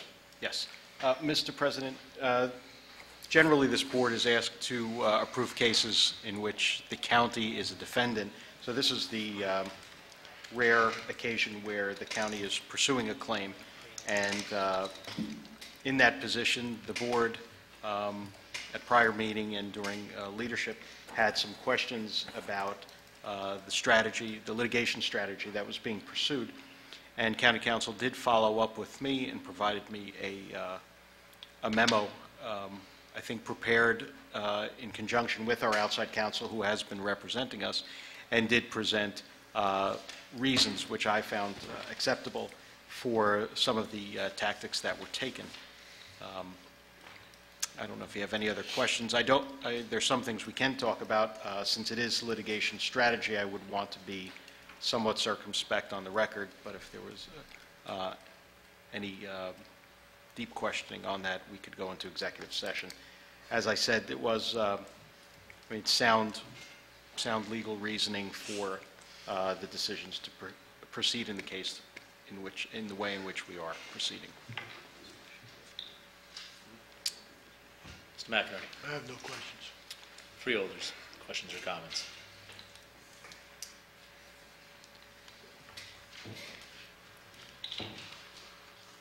Is there a motion? I'll move it. Moved by Freeholder Sebo. Second. Second by Freeholder Mercado. Roll call. Freeholder Cooper. Yes. Freeholder Graham. Yes. Freeholder Johnson. Yes. Freeholder Luciano. Yes. Freeholder Mercado. Yes. Freeholder Pomares. Yes. Freeholder Vice President Richardson. Yes. Freeholder Sebo. Yes. Freeholder President Gill. President not voting. Resolution number 12. Resolution 12, Department of Citizen Services, Division of Youth Services, agreement between the County of Hudson and the County of Essex for the housing Hudson County juveniles. Mr. Jackson. Again, Ms. Gassion. Courtney Gassion, Essex County Council. This is a request for the approval by the Board of the Shared Services Agreement between the County of Essex and the County of Hudson. As you may recall, we came to you a few months back with regard to the almost identical agreement between Essex and Union. Union County is in the process of closing their existing juvenile detention center, and they will be sending us all of their detainees from Union County. Union County also simultaneously houses Hudson County juveniles. Hudson County has been sending their juveniles to Union for the past several years. Now that Union is shutting their doors, we will be absorbing a portion of the Hudson County juvenile population as well. They will also be sending juveniles to Bergen and Morris counties. So this shared services agreement is to show the agreement between the two counties. It sets forth the per diem rate that Hudson will pay Essex, which is $217 a day per detainee. The agreement is for a period of 5 years with a 5-year option. Okay, Mr. Palavecchio. No questions. Mr. McInerney. No questions. Freeholders. Freeholder Cooper. Thank you, Mr. President. How was the per diem rate arrived at? Through you, Mr. President. I did not do that calculation personally, but that was done through our juvenile detention center staff. It is I can tell you the same rate that we charge Union as well as Passaic County, who has been housed in our facility for quite a number of years now. It is based on the cost that is necessary to sustain food, clothing, obviously the accommodations for the juveniles. There's also a component to that is a proportionate share that is shared by all of the counties based on the population within the facility for education and medical services. So I can certainly provide a more detailed accounting of all the factors that go into it, but it's looked at for the expenses that are necessary in order to sustain the juveniles. Well, what made me ask the question is when I read resolution number 12 and then read resolution number 14 and saw the difference in the per diem rate, I became curious as to how the rates, and perhaps I misread resolution number 14, where I thought the way I read it that the per diem rate was $98 for an adult. So I was curious, like the juvenile, I guess, it's probably a little bit more work at $200 per day, but I'm like the adults, I would think, is just as much work in some regards, that the rate, I would think, would have been a little bit more than $98. So we do have members of our correctional facility staff here that could certainly answer with regard to the $98 rate. They are obviously being housed in the adult correctional facility. That is a much larger population. So I would venture to guess that the $98 gets, because it is a lower rate, but it's also distributed because there's a much larger population. Okay. They may be able to provide more information, but I do think there's factors that are included with the juvenile that would not apply to an adult. There's significant social services that have to be involved, et cetera. There's a very attentive staff that's at the Juvenile Detention Center, both in the social services, education, and medical fields, to make sure that those juveniles are getting the best possible care that they deserve. So if you have, again, a more detailed accounting of how that 217 rate is arrived at, I'm happy to provide that to you through the administration. Oh, no, thank you. You just gave me the answer. Okay. Mr. President? Fielder. Thank you. This may be better suited for one of the members there, Ms. Gassion, but I remember we had a tour of the facility, and I would encourage the new freeholders to do so. They had an education program. Would someone be able to just elaborate a little bit about that? There is a program there, so I think part of the expense is for the educational component, because I think it's important to highlight that it's not just a detention center, but it is kind of a road to recovery, if you will. They provide educational services, very structured, in fact, greatly structured, and it's a lot of one-on-one attention Mr. Jackson or Ms. Gassion, or who would that be? So we do not have anybody here from the Juvenile Detention Center this evening, unfortunately. But I can speak to the educational component. It is an outside vendor that we utilize. They've been in place. You've approved their contract for multiple years. They do a wonderful job. We are, I believe, the only detention center in the state that provides full-time schooling for our juveniles. They've received many accreditations and awards for the services that they're providing in the educational field. It's graduation every May. I know both through the normal course of high school requirements as well as GEDs are awarded on a yearly basis. So again, from being at the facility myself and in discussions with the facility administration there, I know that it is one of the top-rated programs in the state, and again, the only that is full-time for our students. Yeah, great, thank you. I didn't recall it being the only one in the state, but I think it was important to highlight because some of that cost goes to a very worthy component of it, certainly. And I remember that Freeholder Mercado and I and Freeholder Johnson, there was also a very strong art program component and other very interesting components to it. So thank you, Ms. Gaston, for the elaboration. Thank you, Freeholder Palmares. Freeholders, additional questions or comments? Do I have a mover and a second? I'll move it. A second, Mr. President. Moved by Freeholder Mercado, second by Freeholder Palmares. Roll call, Madam Clerk. Freeholder Siebel. Yes. Freeholder Vice President Richardson. Yes. Freeholder Palmares. Yes. Freeholder Mercado. Yes. Freeholder Luciano. Freeholder Johnson. Yes. Freeholder Graham. Yes. Freeholder Cooper. Yes. Freeholder President Gill. Yes. So moved. Thank you, Madam Clerk. Moving to resolution number 13. Resolution 13, Department of Corrections, contract award to Adani Systems, the lowest responsive and responsible bidder to provide full-body scanning security system, one-year agreement not to exceed $219,990. Thank you. Mr. Jackson. Mr. Ortiz is here to address this item. Thank you. Mr. Ortiz. Good evening, Freeholders. Mr. President, Pharaoh Ortiz, Director, Essex County Correctional Facility.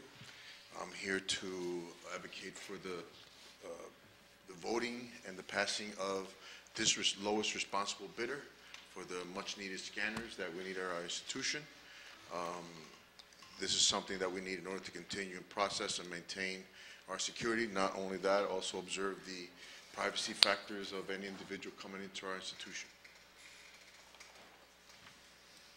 Okay, thank you, Mr. Ortiz. Mr. Parlavecchio. Yes, Mr. President, this was on not last week, but the last Freeholder Board meeting, and it was the subject of some considerable discussion. So I did want to, especially for the benefit of Freeholder Graham and others, just recap some of what the process was in this. As Director Ortiz said, this is seeking to award a contract for a full-body scanning system. When the purchasing office advertised for bids, there were two bids that were returned. One was Adani Systems, one was OD Security. Adani System came in with the lowest price, but was initially reviewed and determined not to be a responsive bid, and the award was made subject to Freeholder Board approval to OD. A protest letter then came in from Adani suggesting that some things in their initial bid response were overlooked. That bid was reconsidered, was reviewed again by the corrections officials, and the decision was then reversed. The OD award was retracted, and it was decided the Adani bid was in fact responsive, and that is the request that's put before this board right now to award to Adani, who was the lowest price and then determined to be lowest responsible bidder. Again, there was some discussion at the last meeting. There was another objector here, a representative from OD Security.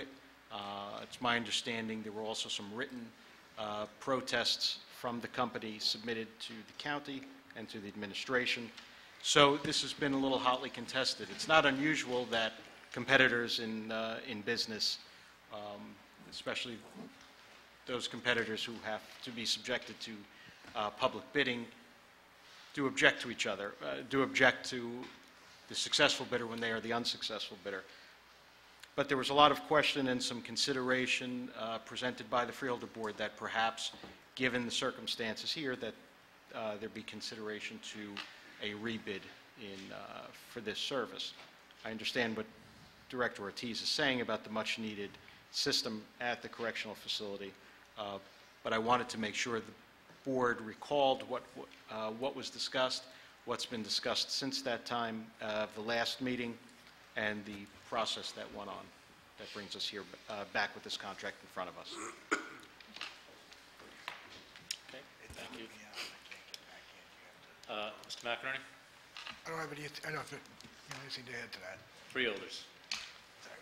Vice President Richardson. Yeah, in light of what our attorney, Mr. Polavecchio, had put on the record and the extensive conversations that we had about this contract and the way that it's been handled, I want to go on the record to say that I oppose awarding this contract, and I hope my colleagues will follow suit in not awarding this contract and voting it down. Thank you. Freeholders.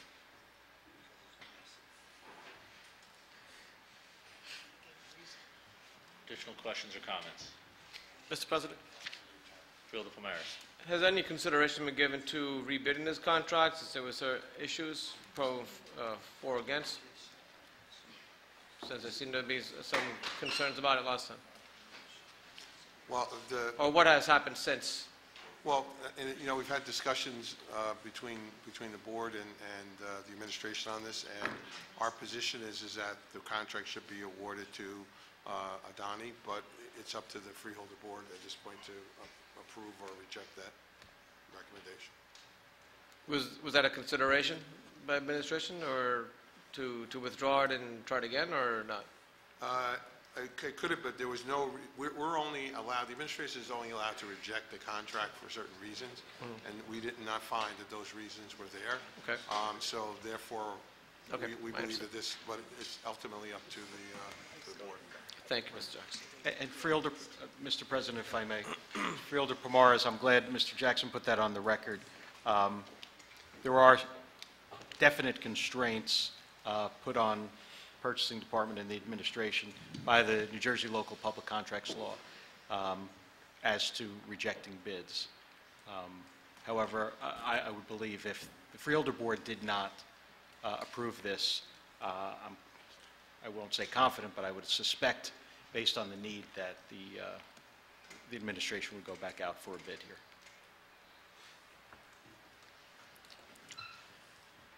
Vice President Richardson.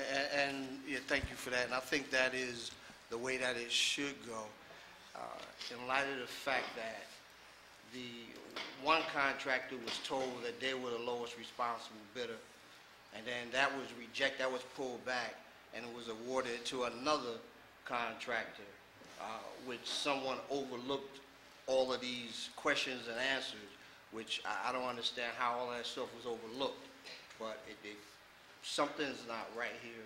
So in my opinion, it should go out for rebid. We should not award this contract. Freeholders. Freeholder Cooper. Thank you. I agree with Freeholder Vice President Richardson that this should go back out to bid. It could have been handled a little bit differently. As a former small business owner, when I get the word from you that the contract was awarded to me, I understand you had the little clause at the bottom, subject to freeholder approval. You know, a small business owner, we start to gear up and start to prep, pre-plan in anticipation of that contract being awarded. I don't know what the timing was when the next group was told that they got it. So now you got two small businesses that are both preparing for a contract that they both think that they got. And I understand that there was a hiccup with the Department of Corrections, but it isn't fair to the small business owner. I agree with Freeholder Vice President Richardson that we should reject this and go out to bid, go back out to bid, clean it up, and clarify whatever the hiccup was last time. And I think that way we level the playing field for all parties that may want to respond to the bid the second time around. Vice President Richardson? So through you, Mr. President, I'd like to put a motion on the floor to not accept this bid. Take the roll call. Or whatever the motion needs to be. Just take the roll call. Well, Take the roll it call. would be a motion to not approve it. I'd like to make the motion to not approve this bid. There's a motion on the floor to not approve resolution number 13. Is there a second? Oh, excuse me, Ms. Parlavecchia. Sorry, I will wait for a second. Okay. Is there a second? Second. Second by Freeholder Cooper. Mr. Parlavecchia. And I think just to be clear, a yes vote would mean you do not approve. The way the motion was couched, I think a yes vote does not approve this resolution. Roll call, Madam Clerk. Freeholder Cooper. Yes. Freeholder Graham. Yes. Freeholder Johnson. Yes. Freeholder Luciano. Yes. Freeholder Mercado. Yes. Freeholder Pomares. Yes. Freeholder Richardson. Yes. Freeholder Siebel. Yes. Freeholder President Gill. Yes. So moved. Second, Ms. Cooper. Yes. Okay, moving, thank you, Madam Clerk. Moving to resolution number 14.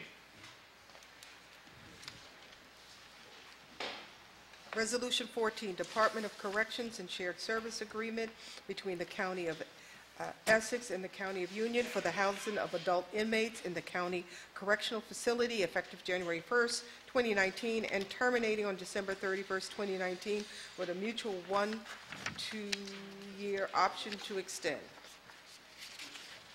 Okay, Mr. Ortiz. Farrah Ortiz, Director, Correctional Facility. This request here for a vote and passage is for the Union County inmates that we maintain under our care and custody. And we've been doing this for a significant period of time. Obviously, it's a re-upping of this particular agreement, so I fully support its passage. Thank you. Mr. Parlavecchio? No questions. Mr. McInerney? No questions. Freeholders? Additional questions or comments? Seeing or hearing none, do I have a motion and a second? I'll move, Mr. President. Moved by Freeholder Pomares. Second. Second by Freeholder Mercado. Roll call, Madam Clerk. Freeholder Siebel. Yes. Freeholder Vice President Richardson. Yes. Freeholder Pomares. Yes. Freeholder Mercado. Yes. Freeholder Luciano. Yes. Freeholder Johnson. Yes. Freeholder Graham. Yes. Freeholder Cooper. Yes. Freeholder President Gill. Yes. So moved. Okay, thank you, Madam Clerk. Moving to resolutions 15 and 16. 15, please.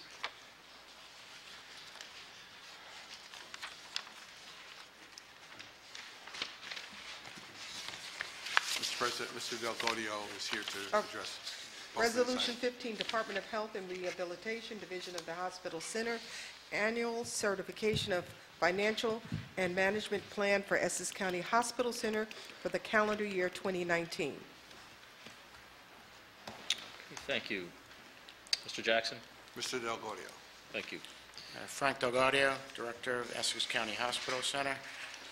This is a resolution. Every year, we submit a financial plan to the state of New Jersey to basically, this resolution would authorize us to continue the operation of the hospital center. So in that management plan, we provide detailed staffing levels, our census data, square footage usage, and also with that, any capital improvements. Part of our package that goes to the state is this resolution authorizing our continuation.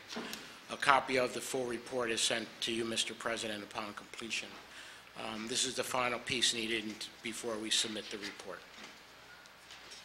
Okay, thank you. Mr. Parlavecchio? No questions.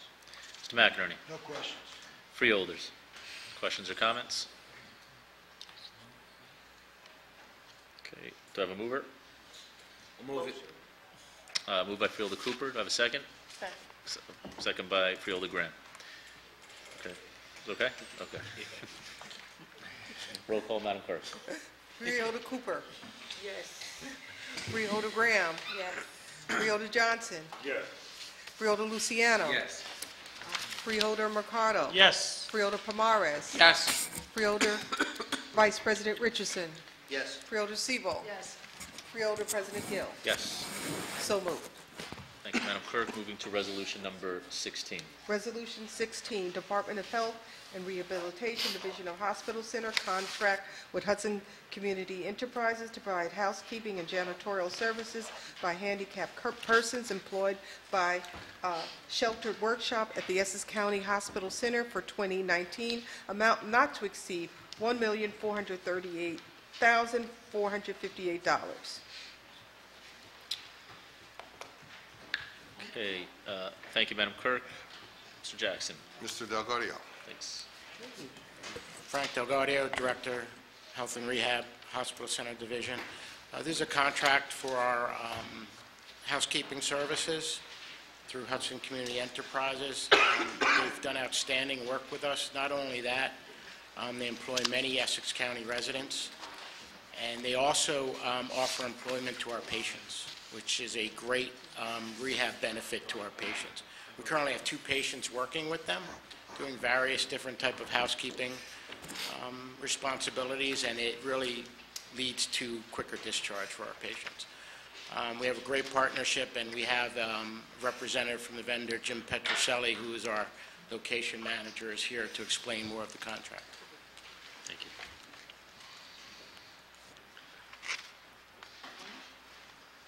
Hi, thank you. Yes, we are a not-for-profit organization working with people with disabilities and disadvantage. We employ many people from Essex County. At the hospital, the majority of our people are Newark residents, and our ratio is probably between 80 and 85% of our people are from Essex County.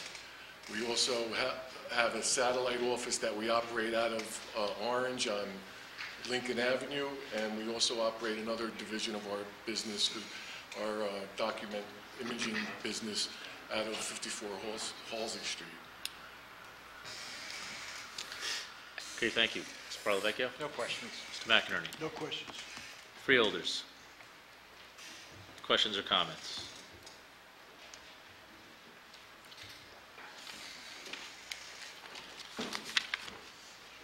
Do you have a motion? I'll move it. Moved by Vice President Richardson, second by Freeholder Luciano. Roll call, Madam Clerk. Freeholder Cooper. Yes. Freeholder Graham. Yes. Freeholder Johnson. Yes. Freeholder Luciano. Yes. Freeholder Mercado. Yes. Freeholder Pomares. Yes. Freeholder Vice President Richardson. Yes. Freeholder Sebo. Yes. Freeholder President Gill. Yes. So moved. Thank you. Thank you. Moving to resolution number 17. Madam Clerk. Resolution 17, Department of Citizen Services, Division of Senior Services, approval of the 2019 service provider and rates under the Respite Care Service Grant, amount not to exceed $481,447.52 grant funding. Mr. Jackson. Mr. President, this item relates to our earlier item number 5, again providing respite care. This resolution identifies the providers and the rates under which these respite care services will be provided. We utilize a state-approved list, and the rates are also approved by the state. Okay, Mr. Parlavecchio. No questions. Mr. McInerney. No questions. Freeholders.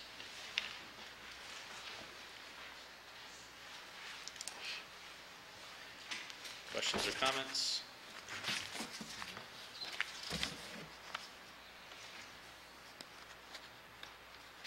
Do you have a mover? I'll move, Mr. President. Moved by Freeholder Pomares. Second by Freeholder Johnson. Roll call, Madam Clerk. Freeholder Sebo. Yes. Freeholder Vice President Richardson. Yes. Freeholder Pomares. Yes. Freeholder Mercado. Yes. Freeholder Luciano. Yes. Freeholder Johnson. Yes. Freeholder Graham. Yes. Freeholder Cooper. Yes. Freeholder President Gill. Yes. So moved. Thank you, Madam Clerk. Moving to resolution number 18, the Office of the Prosecutor, Mr. Jackson. I'm sorry, we can read into the record at a later time. Thank you, Madam Clerk. Mr. President, this is a companion to number 7 earlier, and it provides for, it's a participation resolution in essence, and it's required by the state. It requires an in-kind match from us of about $186,000, and there's some supplemental funding that we're anticipating. This is services for crime victims and their families and the Victim Witness Advocacy Office. Okay, thank you, Mr. Jackson. Mr. Parlavecchia. No questions. No questions. Thank you. Freeholders. Questions or comments? Do I have a mover and a second? Move. Second. Moved by Freeholder Luciano, second by Freeholder Graham. Roll call, Madam Clerk. Freeholder Cooper. Yes. Freeholder Graham. Yes. Freeholder Johnson. Yes. Freeholder Luciano. Yes. Freeholder Mercado. Yes. Freeholder Palmares. Yes. Freeholder Vice President Richardson. Yes. Freeholder Siebel. Yes. Freeholder President Gill. Yes. So moved. Thank you, Madam Clerk. Moving to resolution number 19 through 30, which I believe are Parks, Recreation, and Cultural Affairs. I'm going to ask that we read all those into the record at a later time and start moving through resolution 19 through 30. Mr. Jackson.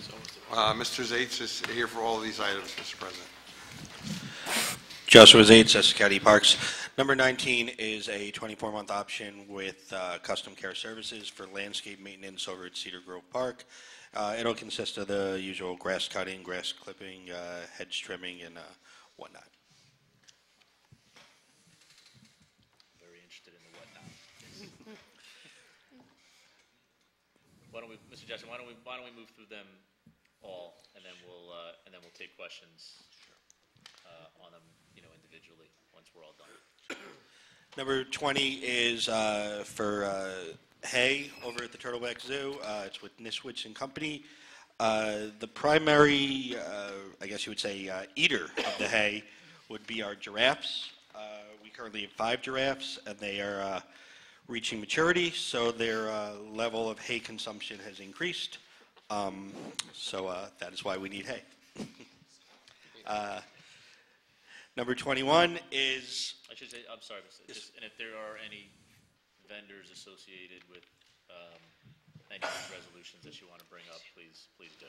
Certainly. Number 21 is authorization from the Open Space Trust Fund in the amount of $230,000 for the Regatta Playground rehabilitation. The Regatta Playground is the playground located in the South Mountain Reservation Recreation Complex by McLuhan's Boathouse and the boat launch. The money is going to be used with the current existing contract we have with World to rehab playgrounds as needed. The contract was approximately $1.5 million, and this $230 is going to be rolled into as part of that contract for these improvements. Moving on to 23, it's authorization from the Open Space Trust Fund for Brookdale Park for tennis court improvements in the amount of $519,050. These improvements will include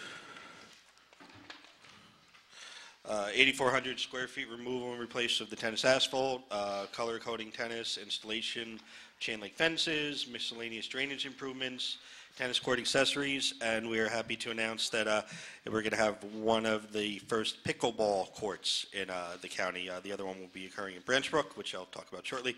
And we do have the contractor here if you have any questions. Please.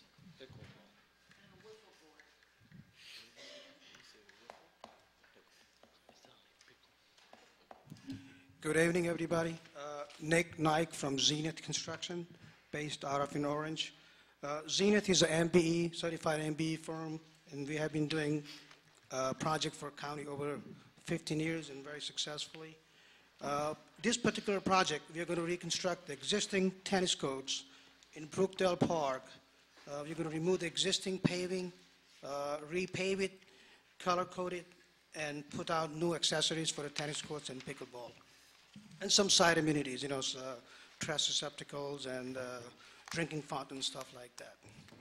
If you have any questions, I'm here. Mr. President, forgive my ignorance. pickleball? Can you elaborate? I'm a dominoes kind of guy, so forgive me if I'm out of the loop with whatever pickleball is. Can you elaborate? Joshua Zates, Essex County Parks. Through you, Mr. President. Pickleball is similar to tennis. It plays on a smaller court. In essence, a single regulation tennis court would equal 2 pickleball courts. It's played with a different kind of ball. It almost looks like a wiffle ball. Again, it's very similar to tennis, but it's more for, shall we say, older Essex County residents who don't want to use the entire tennis court while playing. Gotcha. I think I got it. Sounds like it's up my alley. I appreciate that. Did you say also, Mr. Did you say that this would be the first one in the county, the second one? Through you, Mr. President, this one as well as Branch Brook will be the first ones we have in the county, Okay, yes. thank you. And lastly, I'm sorry that because my people back at home will be asking me for, I guess now, pickle. What are the date ranges for construction and the expected time of completion? I'm not going to hold you to the date, but a range, if you would. Well, it's snow outside, so we can start soon, but as soon as the weather breaks, we're going to get started immediately, and we won't stop until it's completely done. We'll be done in timeline, 60 days. Okay, thank you, sir. Thank you very much for the update. Appreciate it.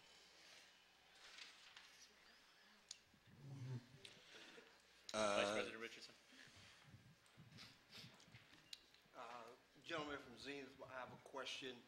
My question is, how many employees do you have and how many are from Essex County? Well, we have over 40% employees are county residents, about 40%. What's the total number of your employees? Well, on this particular job, we're going to have seven-man crew, and 3 of them is Essex County resident. Thank you. And the project manager as well, so. Thank you. Thank you.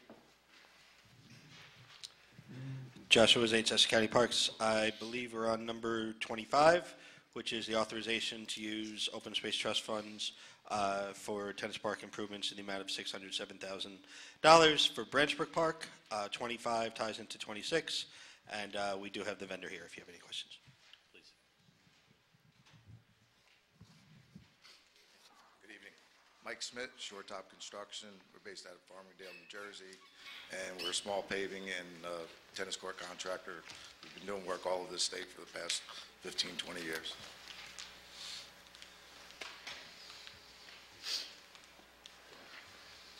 Okay, before we move to the next one, are there any questions for the contract? Vice President Richardson. How long have you been working on Essex County work? I've done one job before in Essex County last year for Verona Park for the county also. Oh, only one job? It was tennis courts at Okay, Verona do Park. you employ any Essex County residents? At the time, yes, I hired 2 just for the job.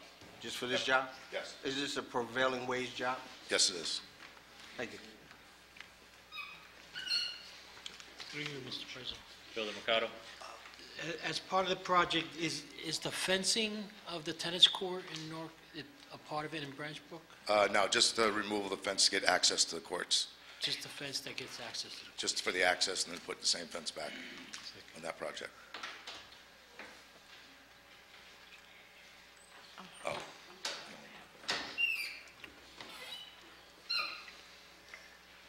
Any additional questions for Freeholders, for the contractor? I just have a comment. Sure, Vice President I Richardson. want to commend you in hiring some folks from Essex County.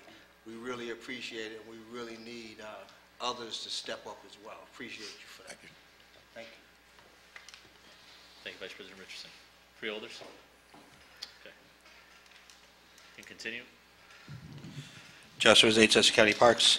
Number 27 is authorization for the Open Space Trust Fund in the amount of $369,630 for basketball court improvements. The improvements will be at Yannico Park, Weequahic Park, and Watsessing Park. More specifically, in Weequahic, there'll be the 2 courts over by building number 92. In Wassessing, it'll be the courts located kind of off Bloomfield Avenue by the PAL building. And then in Yannico, there's only 1 basketball court. And we do have the contractor here if you have any questions. Mike Smith, Shore Top Construction, based out of Farmingdale, New Jersey. Vice President Follow-up Richardson. question. So will you maintain those same 2 folks to work on this job as well? I will. If the job is going on at the same time, yes. Thank you. Okay. Any additional questions for the contractor, Freeholders? Thank you.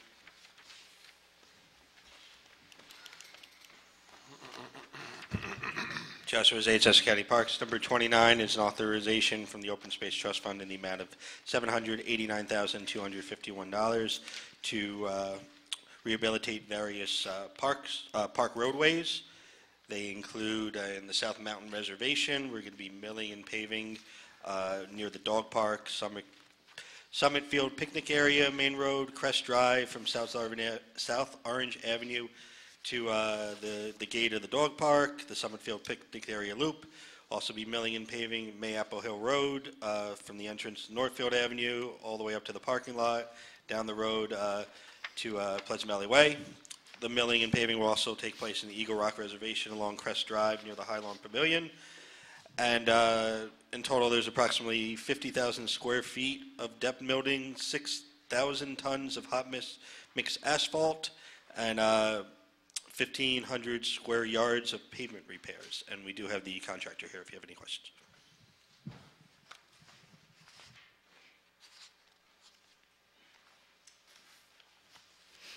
Joseph C. Smith, Smith & Sunday Paving Contractors, Wallington, New Jersey.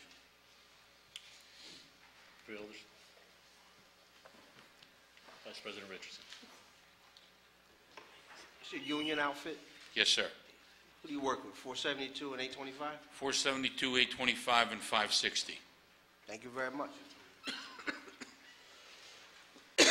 Freeholders. Freeholder Siebold. Thank you. All of these items were discussed on January 28th at an Open Space Trust Fund meeting, and we went over every single item. We went over exactly what is going to be done in each case, and we were in total agreement of going forth with these items to increase the satisfaction on the part of the constituents here in Essex County with using all of our parks. And Josh, of course, was at all these meetings that I attended.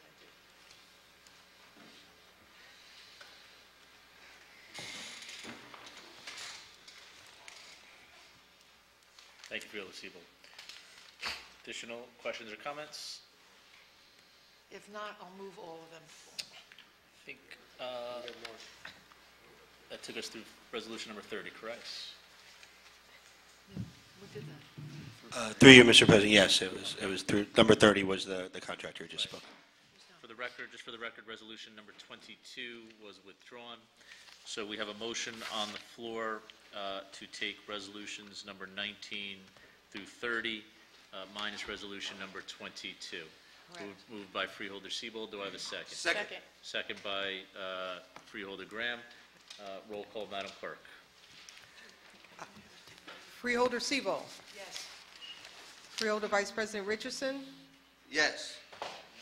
Freeholder Palmares. Yes. Freeholder Mercado. Yes. Freeholder Luciano. Yes. Freeholder Johnson. Yes. Freeholder Graham. Yes. Freeholder Cooper absent. Freeholder President Gill. Yes. So moved. Thank you, Madam Clerk. Moving to resolutions number 31 and 32, which we can read into the record at a later time. Department of Public Works. Resolution number 31. Mr. Antonio is here to address this item. David Antonio, Department of Public Works. Resolution number 31 endorses the county's 2019 annual transportation program. These are the formula-based allocation of funding from the state to the county for transportation usage.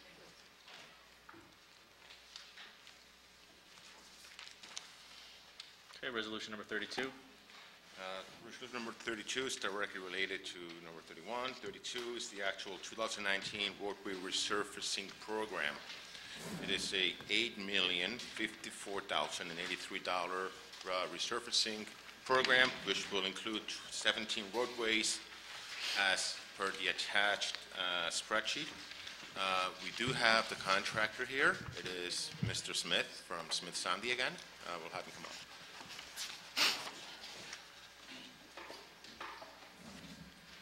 Joseph C. Smith, Smith & Sunday Paving, Wallington, New Jersey. He's got all the jobs. additional questions for Mr. Smith?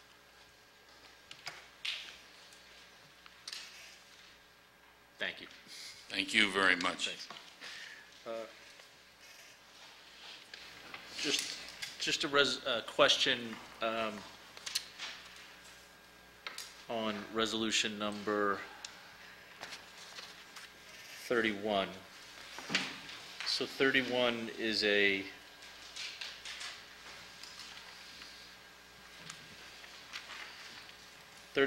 lists all of our potential capital projects for what period of time? Would be the 2019 program, so this is 2019.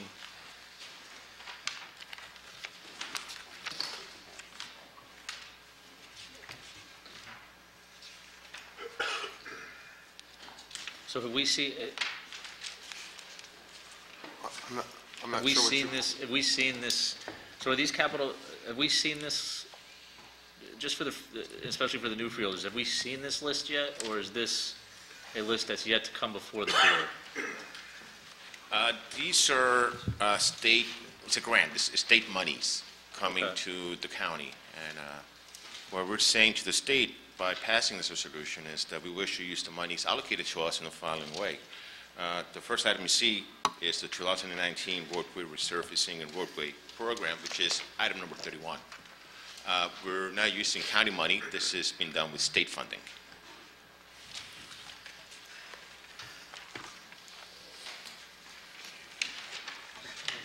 Okay.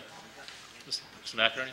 Mr. President, in the back of the introduced budget, there is the capital budget of the county as well. And it'll detail the 2019 capital appropriations in Okay, there, so what- in detail. Okay, thank you, Mr. McInerney. So just wanted to make sure, so those projects are already listed in the budget that's been introduced? Introduced at this Okay. point in time, yes. If I may, Mr. President, sorry.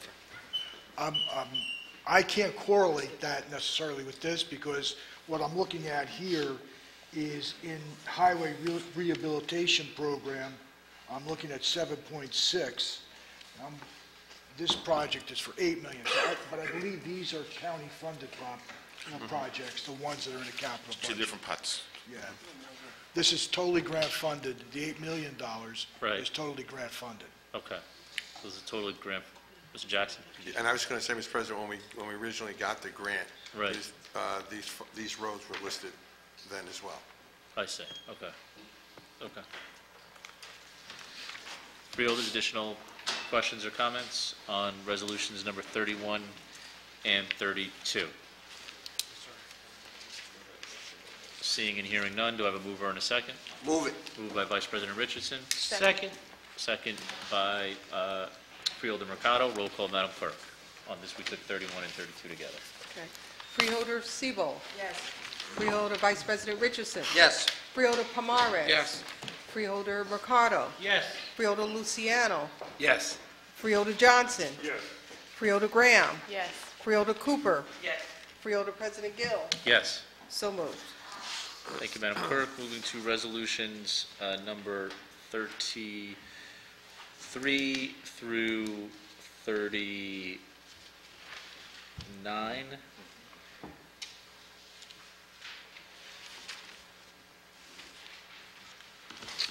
Which are freeholder commendations and memoriams. Do I have a mover and a second? I'll move, Mr. President. Moved by Freeholder Cooper, second by Freeholder Pomares. Roll call, Madam Clerk.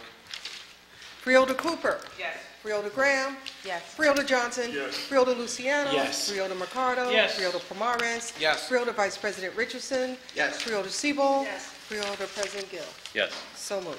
Thank you, Madam Clerk. Reports of board committees, legislative reports, written communication, unfinished business, new business, public comment.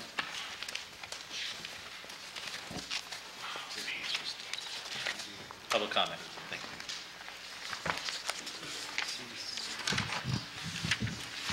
you. Manera El Wamani, it's just great to be able to come back up and reiterate what I was discussing earlier. I just wanted to ask the freeholders in regards to the hearings for the Essex County Jail, how would you be advertising that to the public? Because it's a very important issue, and we need to find out how would you be advertising it, because it needs to really get out there and be reached to everybody throughout the community. So I'm concerned about that. Also, I want to also reiterate about the fact that the systemic and humane treatment that's been going on, as far as I know, at Essex County Jail. So it behooves the freeholders and all legislators here that represent Essex County to put in place an independent monitor or oversight on Essex County Jail and jails throughout the city and the county. Also, in regards to the ICE Detention Center, I think it's really time for our elected officials to address the pathway to citizenship, and also put in place, as individuals was discussing earlier, some type of legal representation for the undocumented people that's being held there. Another thing also is that we have so many disparities reports throughout the city, throughout the county of Essex in regards to racial and gender disparities, unemployment and housing, foreclosure rate, and the list could go on. It's really time for us to really, as people who, you know, have a love for humanity and who we want to see the racial disparities addressed amongst African American and people of color and the poor people. We need to really seriously come together to address some kind of resolve to the disparities. We had the crossings reports. We have the New Jersey Institute of Social Justice did a report. We had the school board did a report on the disparities of local contractors. It's just so many reports and recommendations. We need to seriously take a look at addressing those recommendations. So that's what I'm asking my elected officials on the county level, which I go to the city and I encourage them to do the same. But we really need to seriously do something about addressing this. And that's all I have to say. Thank you. Good evening, President Gill and Board of Chosen Freeholders. My name is Maggie Freeman, coming to you today as a citizen from Newark, New Jersey. And I just, you know, I would be remiss if I did not mention the needs that are in my community, and that's Newark, New Jersey, as well as in the county of Essex. I've heard about the detention centers. I've heard about all of the things that are coming down the pipeline that are going to impact not only our residency, but just how we do business here in Essex. And the one thing we're missing the mark on is our schools, paying more attention to filtering those resources to build the educational value for our students. That will be with vocational and technical training. We need more space in the city of Newark, in our county, so we can train our children to be the next leaders of tomorrow. Right now, we don't have enough space, and although the Payne Center is phenomenal, it's beautiful, we need to partner with Newark Traditional Public Schools to make sure that every child has an opportunity to have that level of education. So I just ask that we look at solutions and trying to mitigate those, you know, detention centers, because that's not the solution for Essex County. That's not going to move us first here in the county, and I know that Joe would love to see some more action happening. So I just hope that we can partner with Roger Leone, see what we can do to make those opportunities available. Thank you.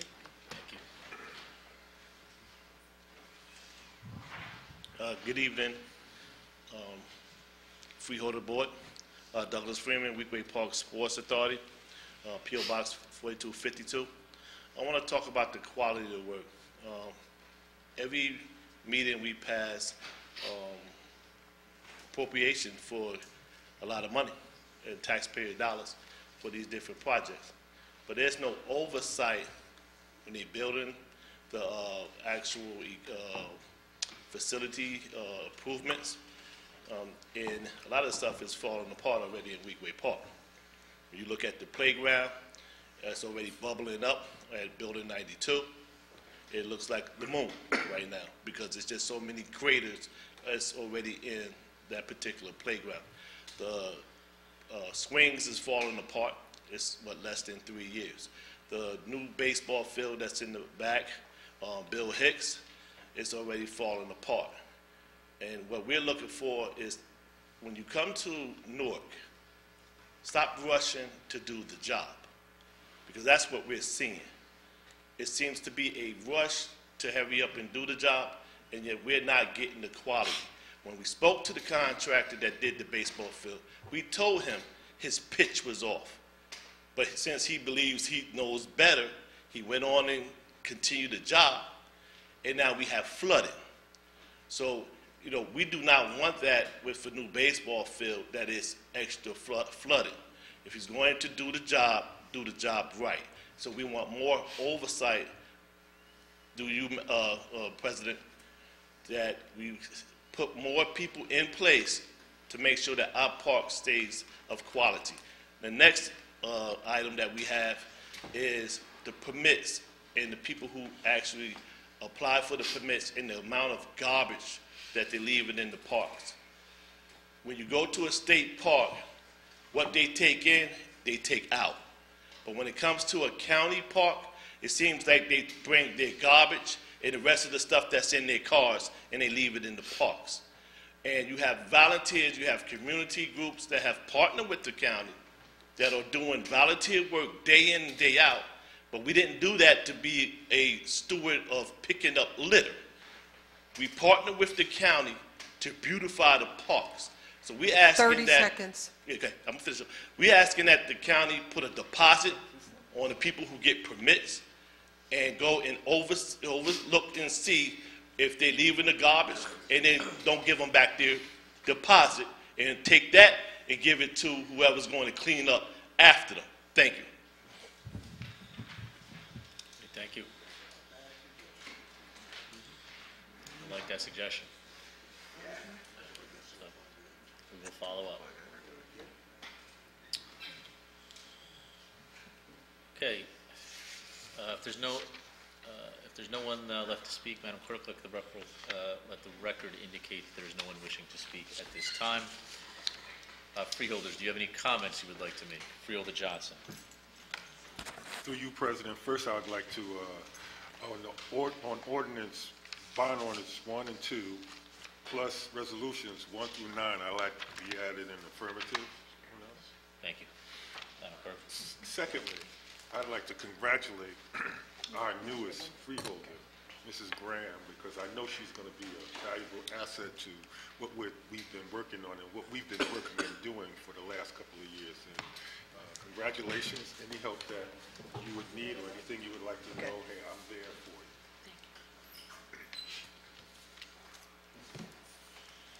Thank you, Freeholder Johnson. Vice President Richardson. Yeah, I'd like to reiterate that too. Welcome to the board. We're all here. We all support you.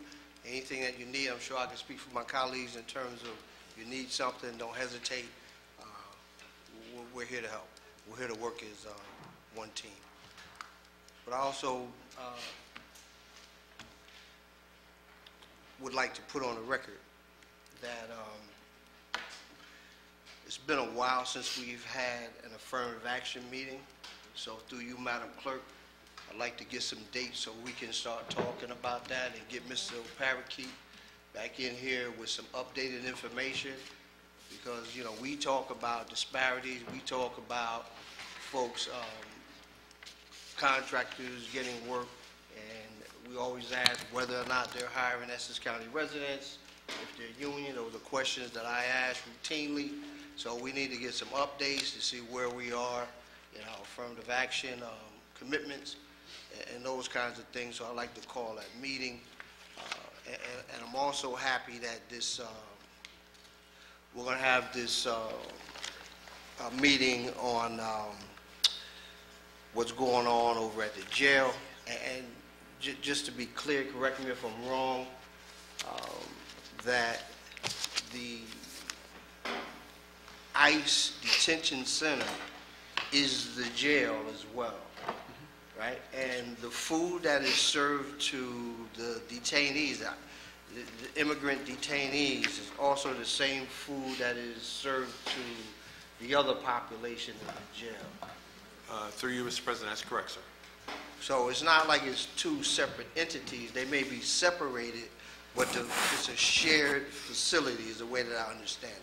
But we need to get more information out there. I think we were all blindsided by this report, so I'm happy that through you, Mr. Mercado, Freeholder Mercado, that we're going to have that meeting, and so we'll get an opportunity to hear more from the professionals over at the jail, hear more from our colleagues, hear more from the administration, and get to the bottom of this and see what's going on and what fixes and that we can put in place so that the folks who are being housed in our detention center are treated humanely and with dignity and respect like every human being deserves. But one other thing I want to put on the record, and this is going to make some people very angry, but that's what it is. There is on the books, still in the Constitution of the United States of America, one place where slavery is still legal is in the penal system. Folks who are in the penal system, be it the state or the federal government, you're either state property or you're federal property if you are incarcerated. And if you read the statutes, it is legal slavery. It's the one place where they didn't abolish the language.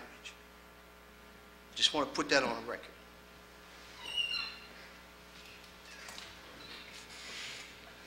Okay. I know a lot of you didn't know that. Freeholder Siebel. I'd like to conclude on a higher note. I too would like to welcome Freeholder Graham to the Freeholder Board. And certainly this was her first meeting, but Freeholder Graham acts like she's been here forever. So welcome, and it's really nice to have you join us as a Freeholder. Thank you. Freeholder Mercado. Through you, Mr. President, I also want to echo my colleagues and welcome Ms. Grant to the board. I'm sure we're going to work together and do some good things and continue to work on the people of Essex County. I look forward to having the hearing on this matter so that the public has an opportunity to voice their concerns, and we, as we have in the past, listen to our communities and be able to give a forum for them to express themselves and us to learn more about what happened and ensure that things are in place so that we don't repeat that. So, thank you. Thank you, Freeholder Mercado. Freeholder Luciano. Thank you, Freeholder President. Congratulations, Freeholder Graham. I will say, and my colleagues will let you know, we don't normally get out at 9:35, so make sure that you start to prepare accordingly. Thanks. Freeholders, additional questions or comments? Mr. President, very brief, congratulations and welcome. We'll look forward to working with you. And for the benefit of anyone who lives in a town or know people who have anything to do with the Morris Canal or any of the greenways that may intersect the statewide effort of the Morris Canal Working Group, has been rescheduled to March 1st at the NJTPA offices between 1 and 3. So if you live near the Morris Canal, I know it goes through Belleville, Bloomfield, and some other parts, Newark as well, or you have a walkway or a greenway or some other right-of-way that connects ultimately to the Morris Canal, we'd love to hear from you. So feel free to drop me a note, and I'd be more than happy to connect you with the working group. The working group is a statewide effort of over 100 organizations and entities, and bodies of government that are working to connect the Morris Canal from Phillipsburg to Jersey City. It's a 102-mile journey. Once upon a time, it was a canal, and we're trying to make that and realize it into a greenway. It is up and running for about close to half of it now intact, and we're looking to do more work. Thank you. Freeholder Johnson. Freeholder Palmares, is that the stream that runs through Irvington over there on Valley Street too? That canal there? Is that part of it too? I don't... Huh? Yeah, Mr. Freeholder Johnson, I don't think that's connected, but I think one of the strengths of the Morris Canal Greenway is that it does potentially connect to other either proposed or existing greenways. The Ice and Rail, for example, that goes through Montclair, Glen Ridge, Bloomfield, Belleville, etc., intersects it, and so does the Lenape Trail as well. So anything that, any kind of little greenway that you may have in your town, there's a good chance that we can connect to it, or we can at least look into it. I may not be aware of your section or what you may have, so I'd love to hear from you. Okay. Thank you. Freeholder, additional questions or comments? First of all, Freeholder Graham, again, congratulations, and looking forward to working with you. Thank you for volunteering to serve, and hopefully you'll come back after the first meeting tonight. Secondly, I know this is Freeholder comment session, but I did have one question, Mr. Jackson, that maybe could be answered quickly, and if not, understand that it'd have to come back, and it's regarding the IG, the Department of Homeland Security Inspector General report. In the information that was provided, that I think came directly from the Inspector General's office, it said that there was a recommendation to ICE for a full review. Is there going to be more, are we aware at this point in time if there's going to be more follow-up from the agency itself based on the Inspector General report? The report indicated that for those findings that I spoke about earlier, that I believe the language was resolved and open, okay. Which means that from the OIG's perspective, the items were addressed, okay. But bear continuing monitoring. So I would imagine in the coming months that they will be back to relook at those items in the future. Okay. But it's odd language. I think it's resolved and open, which simply means that they'll come back and look again. If you could just double check that, because on the cover sheet from D, and we have all these acronyms, right, for the federal government, and the cover sheet from DHS OIG saying it's recommending a full review of the Essex County Correctional Facility. Okay. So I would like to understanding that what the items listed in that report are potentially still, I think, like you said, they use this language that said closed and open at the same time. But what I'm wondering is, does this language mean that there's a more full comprehensive review from ICE potentially coming? I will find it out, Mr. President. And again, and I don't want to belabor the point too much, and the people from the administration that have this direct responsibility are no longer here with us at this point in time. So I want to preface this by saying this is by no means just directed at you, as the county administrator, but a resident made a point tonight that in one of the meetings that I know that I've had with Vice President Richardson and the advocates, we have made a lot of assertions, and I'm not going to again speak for the rest of my colleagues here, but I know personally that I have made quite a few assertions to constituents who have been reaching out about the conditions in this facility, this report definitely caught me off guard in regards to what we have been communicating, at least I have been communicating to the public, based on assurances, from this administration. about how this facility is being run. And that's a serious thing. And I know that the administration is taking this seriously. I know we've already had one briefing around that, and I appreciate always the willingness to see the facility. But in my personal opinion, I'm not an inspector.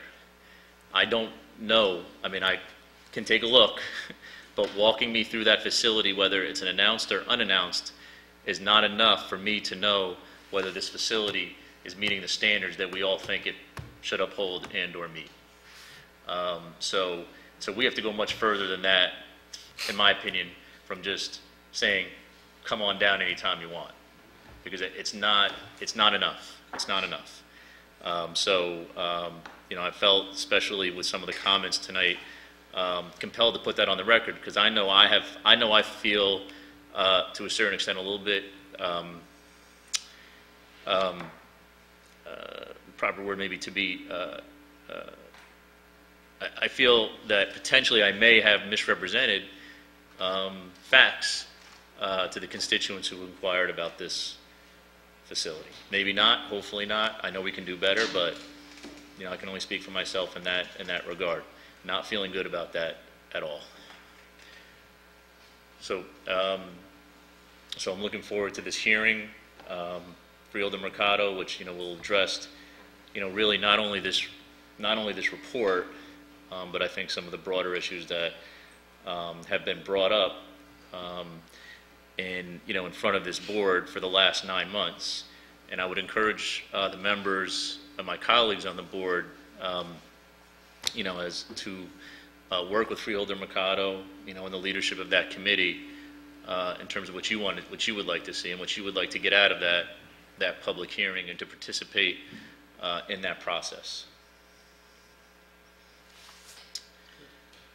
Will we all be invited to attend? Sure, yeah, absolutely. It's up to hold. Yeah, it's a committee. We will notice it as a public meeting, and once your notice is a public, I'm sorry, through you, Yeah, Mr. President, no, absolutely. okay? Yeah, please. And once we notice it as a public meeting, then everyone can attend. You don't have to worry about a quorum issue. But it's a committee meeting. Mm-hmm. A committee meeting is different. Yes. Because if all of us attend, it's a different situation in terms of the open public meeting. But it's publicly advertised. Because if it's a committee meeting, It will be publicly advertised. it's not a freeholder meeting. But if we're all there, it changes the situation. Right, but it's a publicly advertised meeting, so that covers you under the Open Public Meetings Act.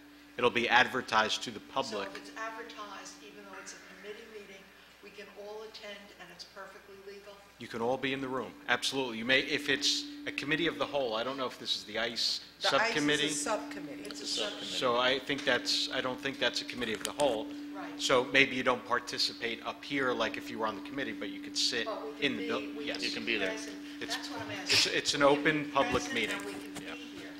But Yes. we can't participate as part of the committee. And it's still legal if we're here. Yes, because it will be publicly advertised. Okay, thank you. So we'll be notified. Yes, absolutely, be notified, invited.